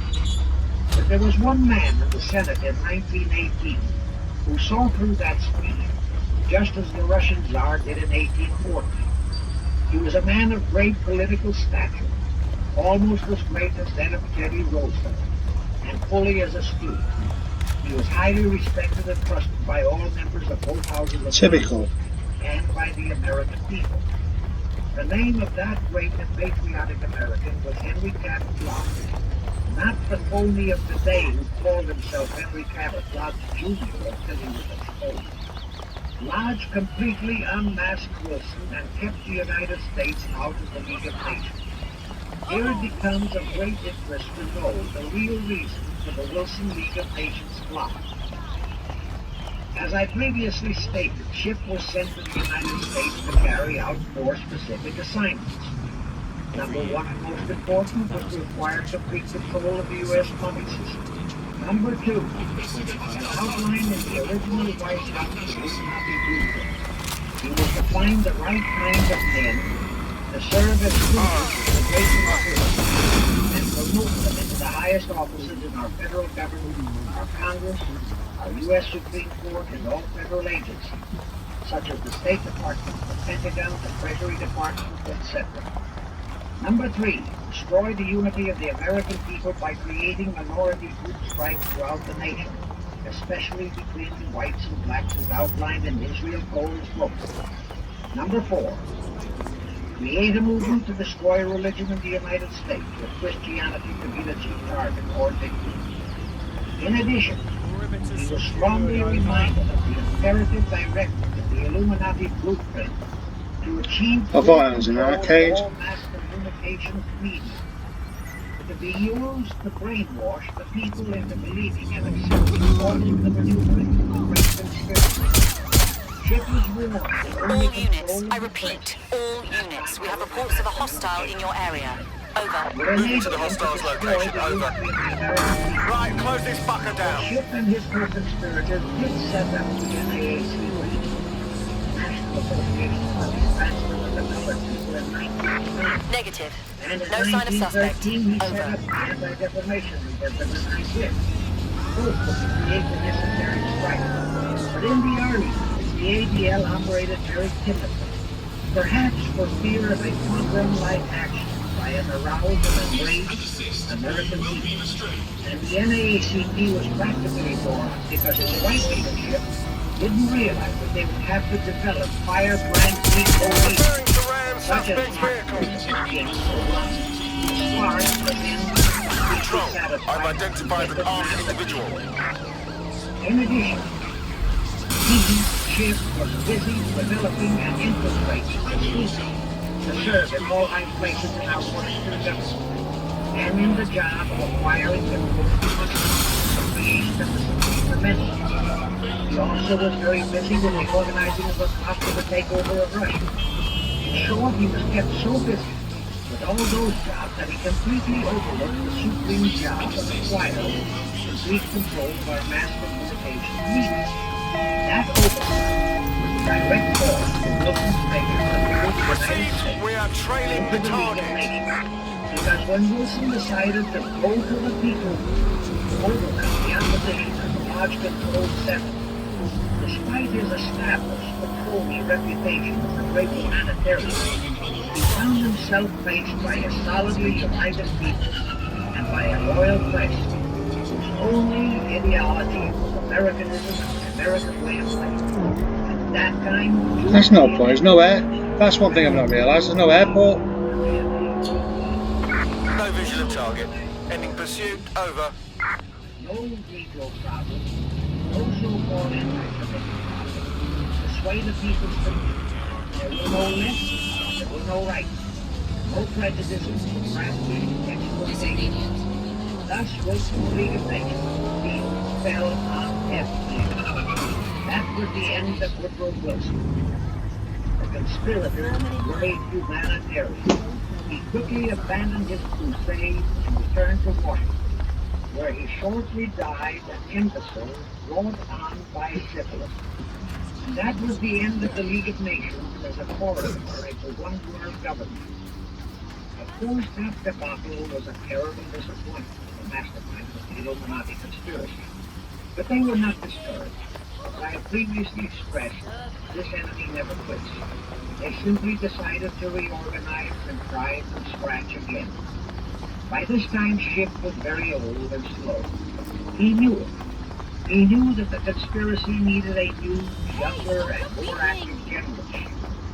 So on his order, Colonel House and Bernard Williams organized and set up what they called the Council on Foreign Relations, the new name under which the Illuminati will continue to function in the United States. The hierarchy of officers and directors of the CFR is composed principally of descendants of the original Illuminati, many of whom had abandoned their old family names and acquired new Americanized names. For one example, we have Dillon, who was Secretary of Treasury of the United States, whose original name was the Post.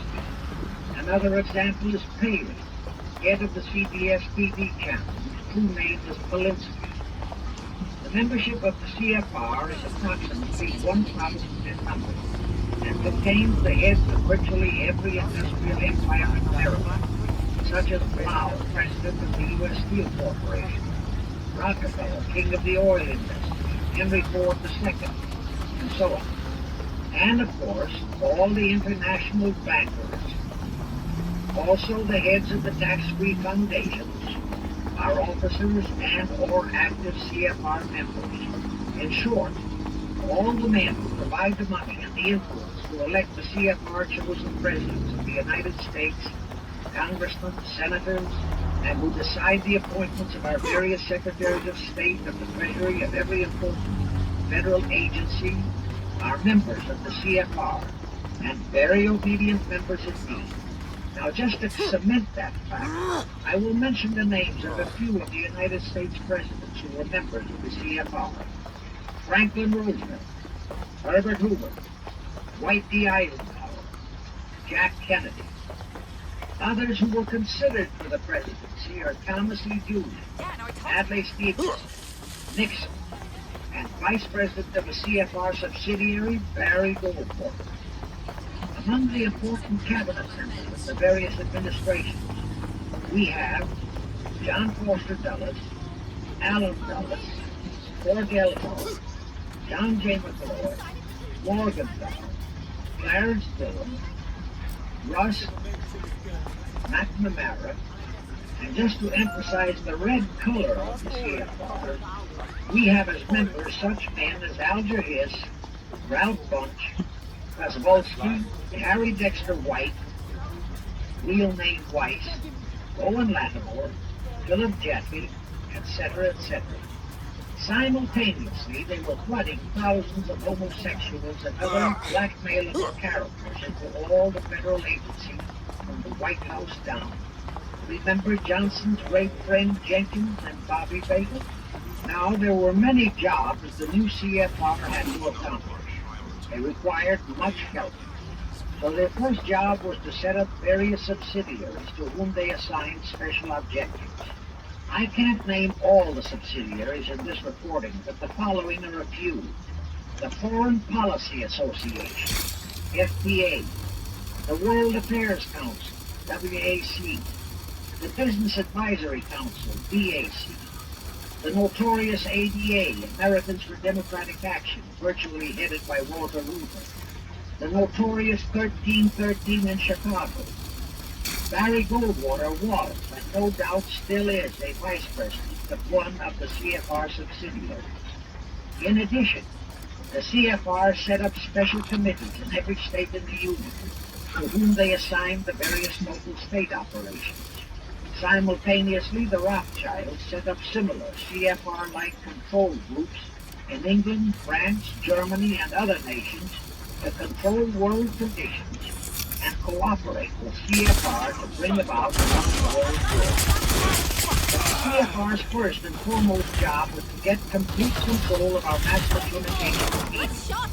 The control of the press was assigned to Rockefeller. Thus, Henry Luce, who recently died, was financed to set up a number of national magazines, among them Life, Time, Fortune, and others, which published USSR in America. The Rockefellers also directly and indirectly financed the Powell Brothers Book magazine and a chain of newspapers.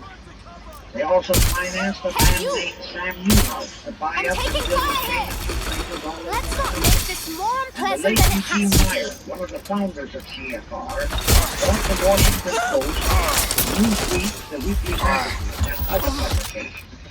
At the same time, CFR began to develop and nurture a new breed of scurrilous columnists and editorial writers, Someone's such as shooting! Walter Lippmann, We're running out of patience! Herbert Matthews, Erwin Campbell, and others of that era, who called themselves liberals, who proclaimed that Americanism is isolationism, that isolationism is warmongerism, that anti-communism is anti-Semitism and racism. All that took private course.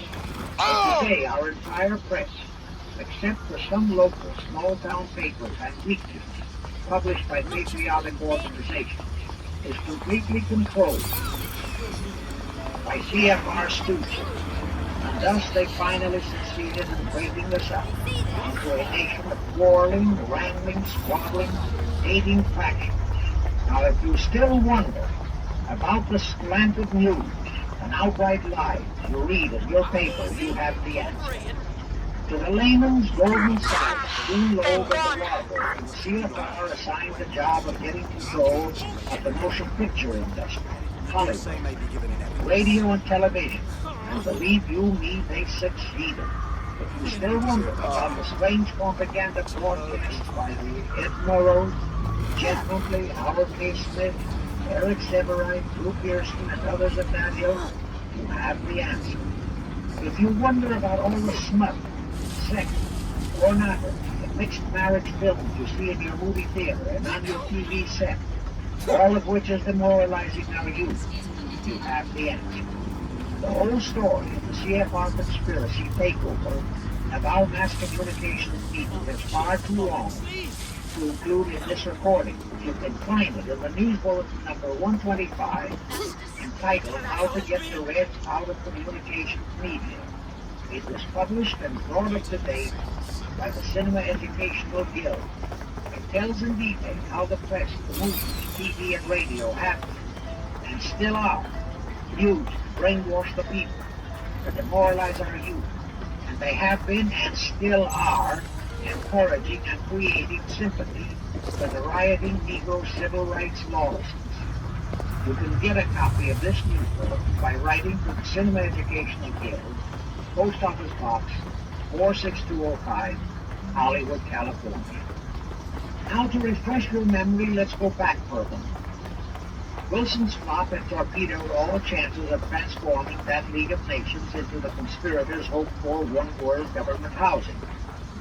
So the Jacob Schiff plot had to be done all over again, and they organized the CFR to do it. We also know how successfully the CFR did that job of brainwashing and destroying the unity of the American people. But as was the case with the Schiff plot, the climax and the creation of a new housing for their one-world government required another world war, a war that would be even more horrible and more devastating than the First World War, in order to get the people of the world to again clamor for peace and a means to end all war.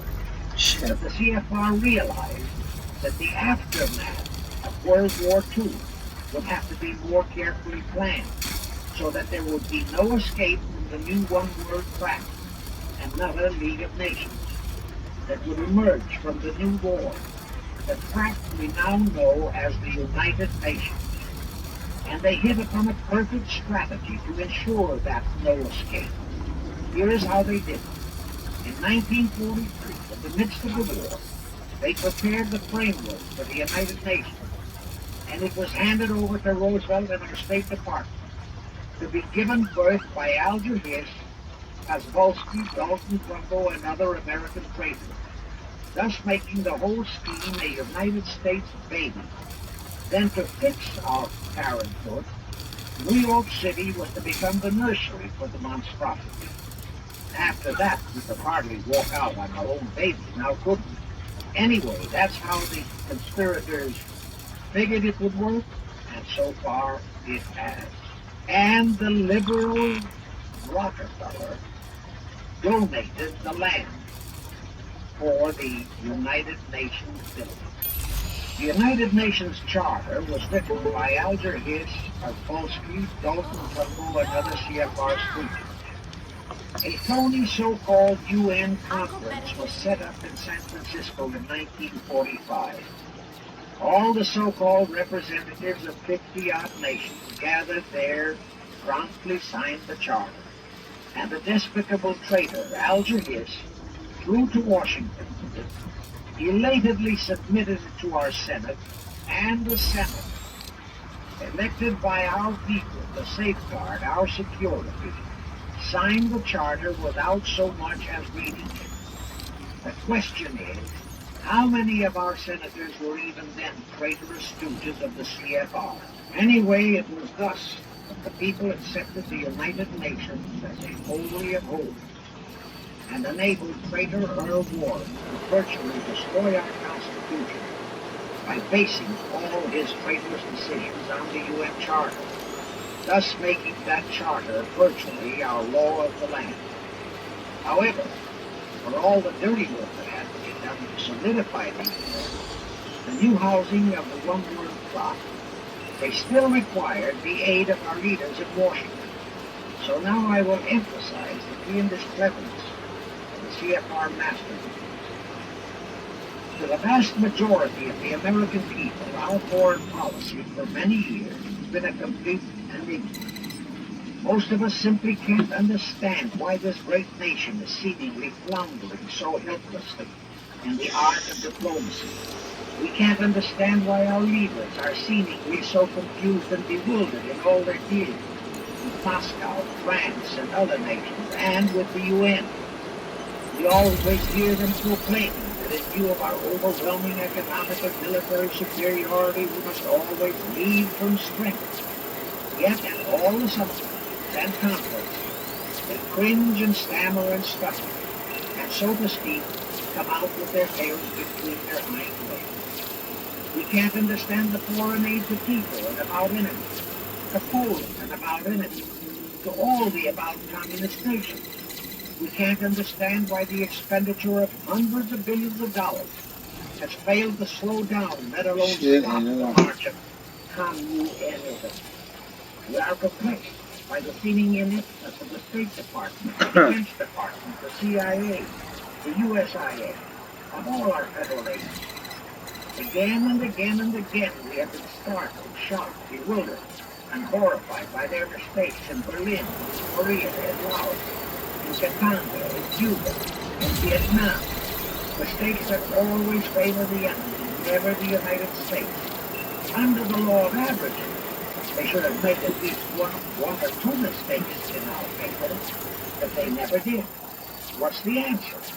The answer is the CFR and the parts played by their subsidiaries and stooges in Washington. Thus we know that complete control of our foreign relation policy is the key to the success got it, his mouse mats. Here's the further. Earlier I fully established that Chip and his gang had financed the Lenin-Stalin takeover of Russia and fashioned the communist regime into becoming their chief instrument to keep the world in turmoil and to finally terrorize all of us into seeking peace. They used that one-world government. But the conspirators knew that the Moscow gang could not become instrument until, and unless, the whole world would accept the communist regime as the legitimate, de jure government of Russia. Only one thing could accomplish that: recognition by the United States. The conspirators figured that the whole world would follow our lead, and that's when the Wilson plot very nearly wrecked the entire plot. Throughout the following three Republican administrations, the CFR pulled every trick in their bag to induce Harding, Coolidge, and Hoover to grant that recognition, but all three refused. As a result, in the late 1920s, the Stalin regime was in dire straits. Despite all purges and secret police control, the Russian people were growing more and more racist. It is a matter of record, admitted by Little, that during 1931 and 1933, Stalin and his whole gang were always packed and ready for instant flight. Then in November 1932, the conspirators achieved their greatest coup. They landed Franklin Roosevelt at the White House.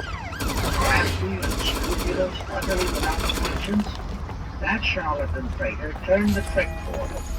Without even asking consent of Congress, he unlawfully proclaimed recognition for the Stalin regime. That did it. And exactly as the conspirators figured, the whole world did follow on.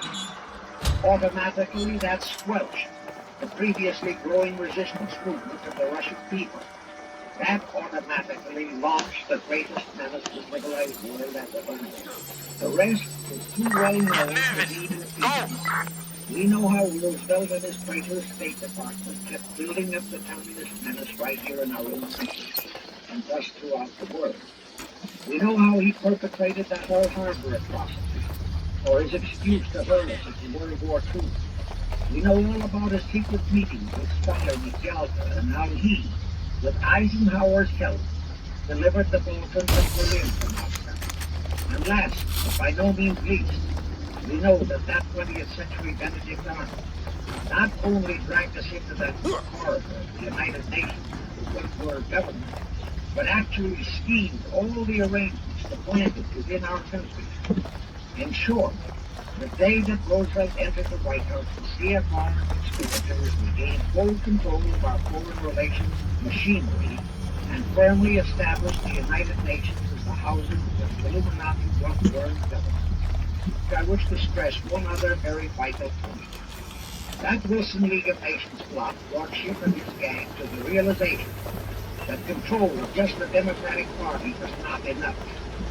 True, they could create a crisis during the Republican administration, as they did in 1929 with their Federal Reserve manufactured crash and depression, which would bring another Democrat stooge back into the White House.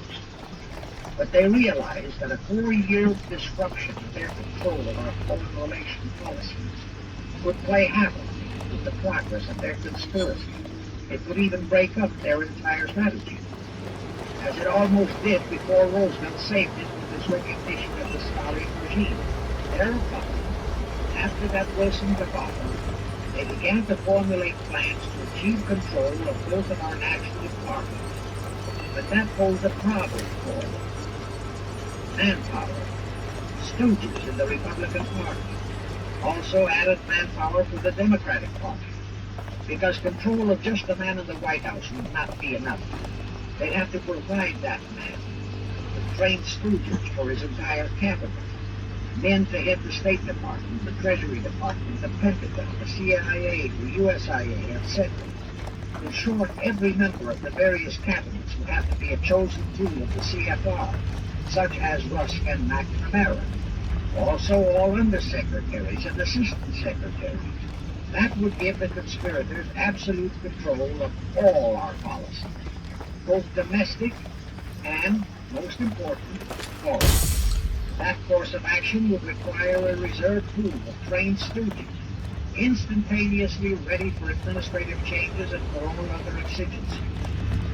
All such stooges would of necessity have to be men of national reputation, high in the esteem of the people, but they would have to be men without honor, without scruple, without conscience, men who would be vulnerable to blackmail. It is needless for me to stress how well the CFR succeeded. The immortal Joe McCarthy fully revealed that there are thousands of such security risks in all federal agencies. Scott McCloud, I don't know what he's supposed to do in there now. and you know the price Protector has had to pay, and is still paying, for his expositions before a Senate committee of the traitors in the State Department. And you know that the men in the State Department who delivered Cuba to Castro have not only been shielded, but promoted to the crux of the whole one-world government plot, and the maneuvering necessary to create another League of Nations to house such a government. As I have already stated, the conspirators knew that only another world war was vital for the success of their plot. It would have to be such a horrifying world war that the peoples of the world would cry out for the creation of some kind of a world organization that could assure everlasting peace. But how could such a war be brought about?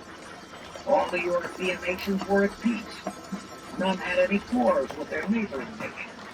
And certainly their troops in Moscow wouldn't dare to start a war.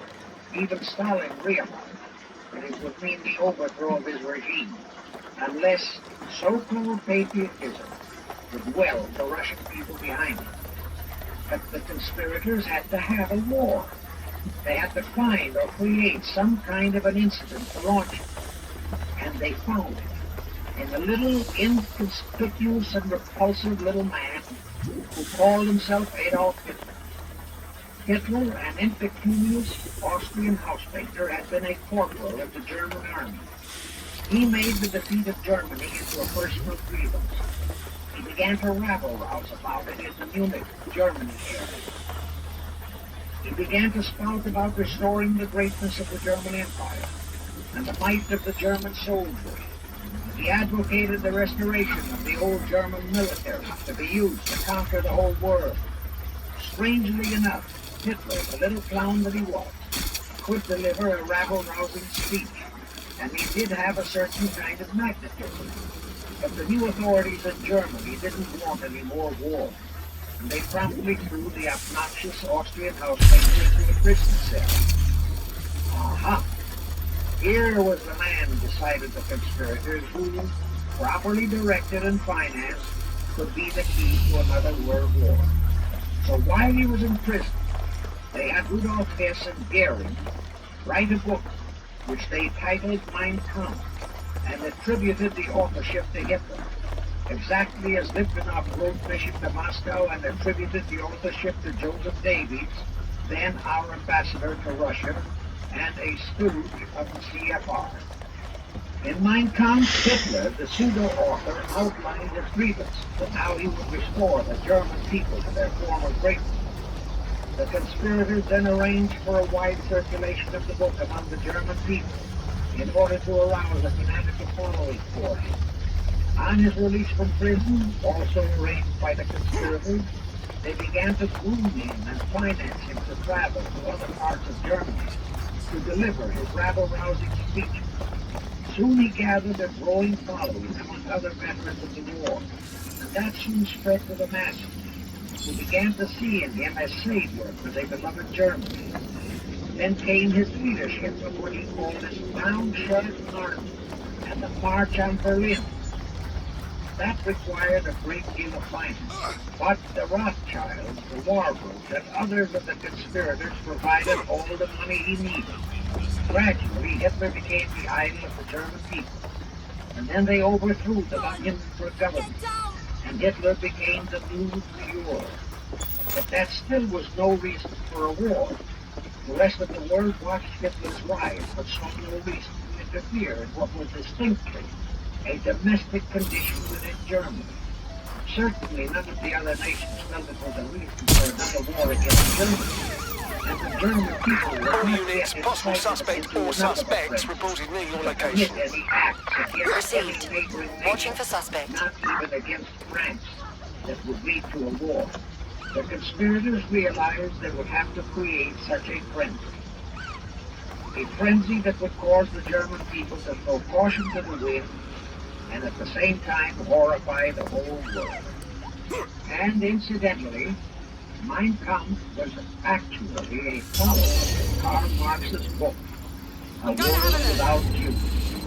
The conspirators suddenly Suspect is unsighted. how the Unsighted, sweeping Rothschild area. gang had engineered the pogroms in Russia, slaughtered many thousands of Jews, and created a worldwide hatred for Russia. Control, we are pursuing the They target. decided to use that same unconscionable trick to inflame the new Hitler-led German people into a murderous hatred of the Jews.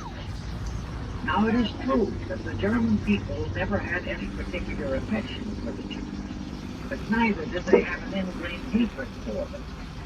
Such a hatred would have to be manufactured, so Hitler was used to create it. This idea more than appealed to Hitler. He saw in it the grisly gift to make him the God-man of the I have them. Where did they go? Thus craftily inspired and coached by his financial advisors, the Warburgs, Rothschilds, and all the Illuminati masterminds. Control, we're pursuing the suspect. I didn't know that. I didn't know they could jump. There's our suspect. Shit! Somebody help the officer! I'm putting an end to this. Over. The 600,000 claimed by the conspirators, but it was enough. And here let me read Control, I'm ready to immobilize the target. The Rothschild ships, laymen, warblers, barouches, care about their racial rebels who were the victims of their nefarious scheme. In their eyes, the slaughter of the several 100,000 innocent Jews by Hitler didn't bother them at all. They considered it a necessary sacrifice Stand by. to further their Illuminati war. Just as the slaughter of the many millions in the wars that followed was a similar necessary sacrifice. All units force this suspect to stop. His concentration. Many of the Hitler soldier executions in those camps had previously been sent to Russia to acquire their arts of torture and brutalization so as to emphasize the horrors of the atrocities. All this created a new worldwide hatred for the German people. Control, we're in It still pursuit. did not provide a cause for war.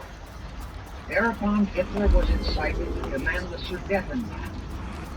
You remember how Chamberlain and the then diplomats of Czechoslovakia and France surrendered to that demand. That led to further Hitlerian demands for territories in Poland. Target is long gone. The French Disengage. Tsar Over and territory. out. Those demands were rejected. Then came his pact with Stalin. Hitler had been screaming hatred against communism. Oh, how he ranted against communism. But actually, Nazism was nothing but socialism. And communism is, in fact, socialism. But Hitler disregarded all that. He entered into a pact with Stalin to attack and divide Poland between them. While Stalin marched into one part of Poland, for which he was never blamed, the Illuminati mastermind saw to that. Hitler launched a blitzkrieg on Poland from his side. The conspirators finally had their new world war. And what a horrible war it was. And in 1945, the conspirators finally achieved the United Nations, their new housing, their one-world government.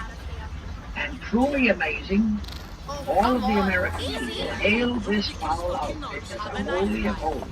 Even after all the true facts about how the UN was created were revealed, the American people continued to worship that evil outfit. Even after Alger Hiss was unmasked as a Soviet spy and traitor, the American people continued to believe in the UN.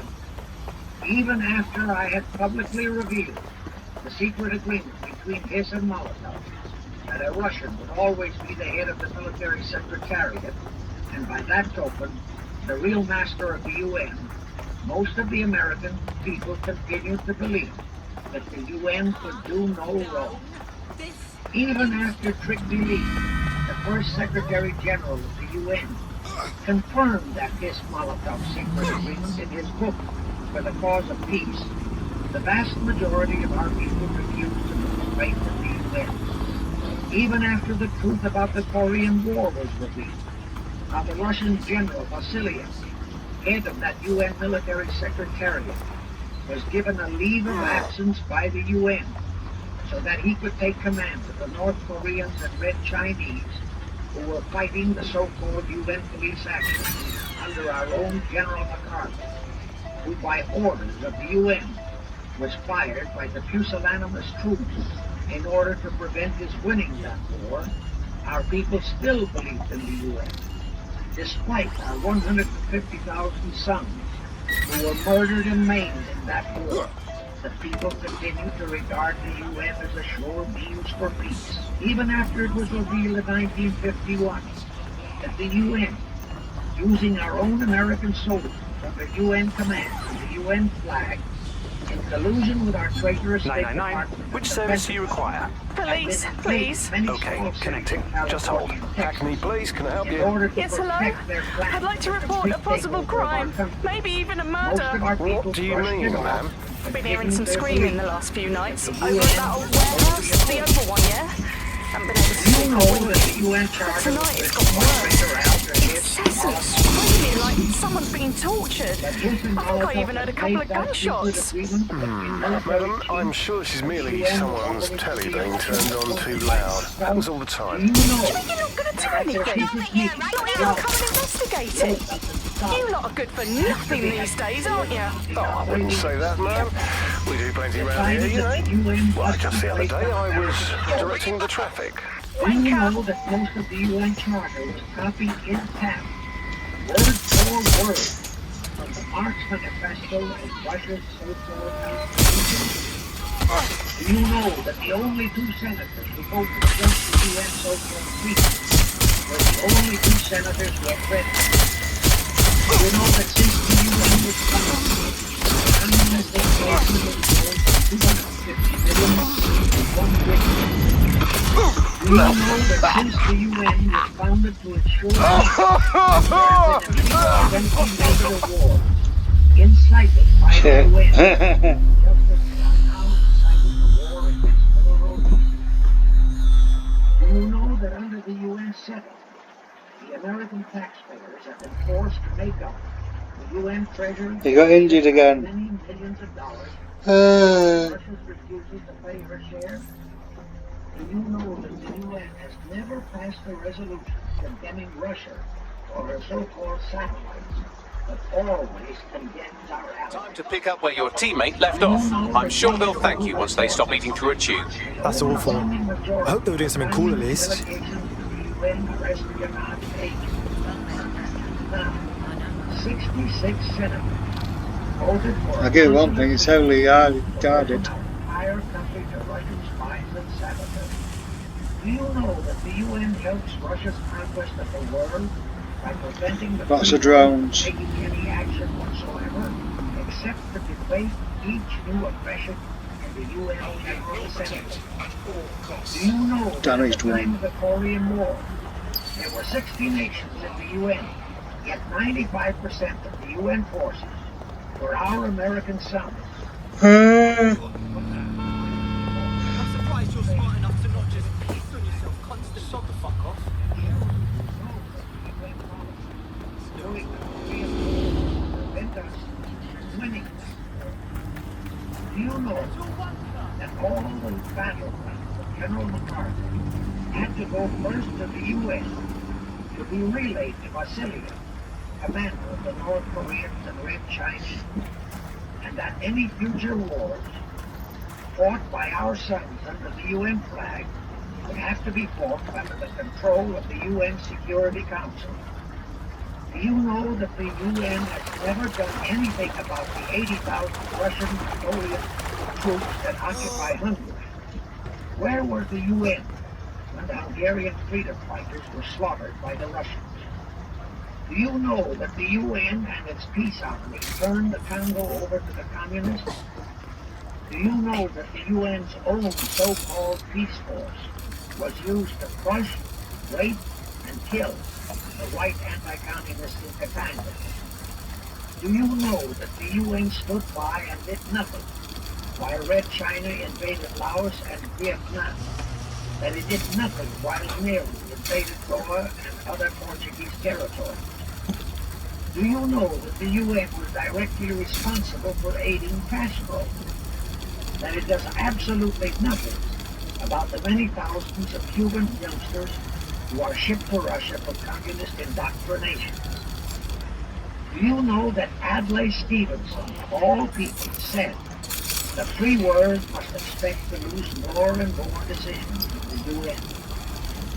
Do you know that the UN openly proclaims that its chief objective is one world government, which means one world laws, one world court, one world army, one world navy, one world air force, one world school, and one world church in which Christianity will be prohibited. Right guys, I'm going to call it a day. Take care and I'll see you soon. Transfer all our armed forces to the UN. Excuse me.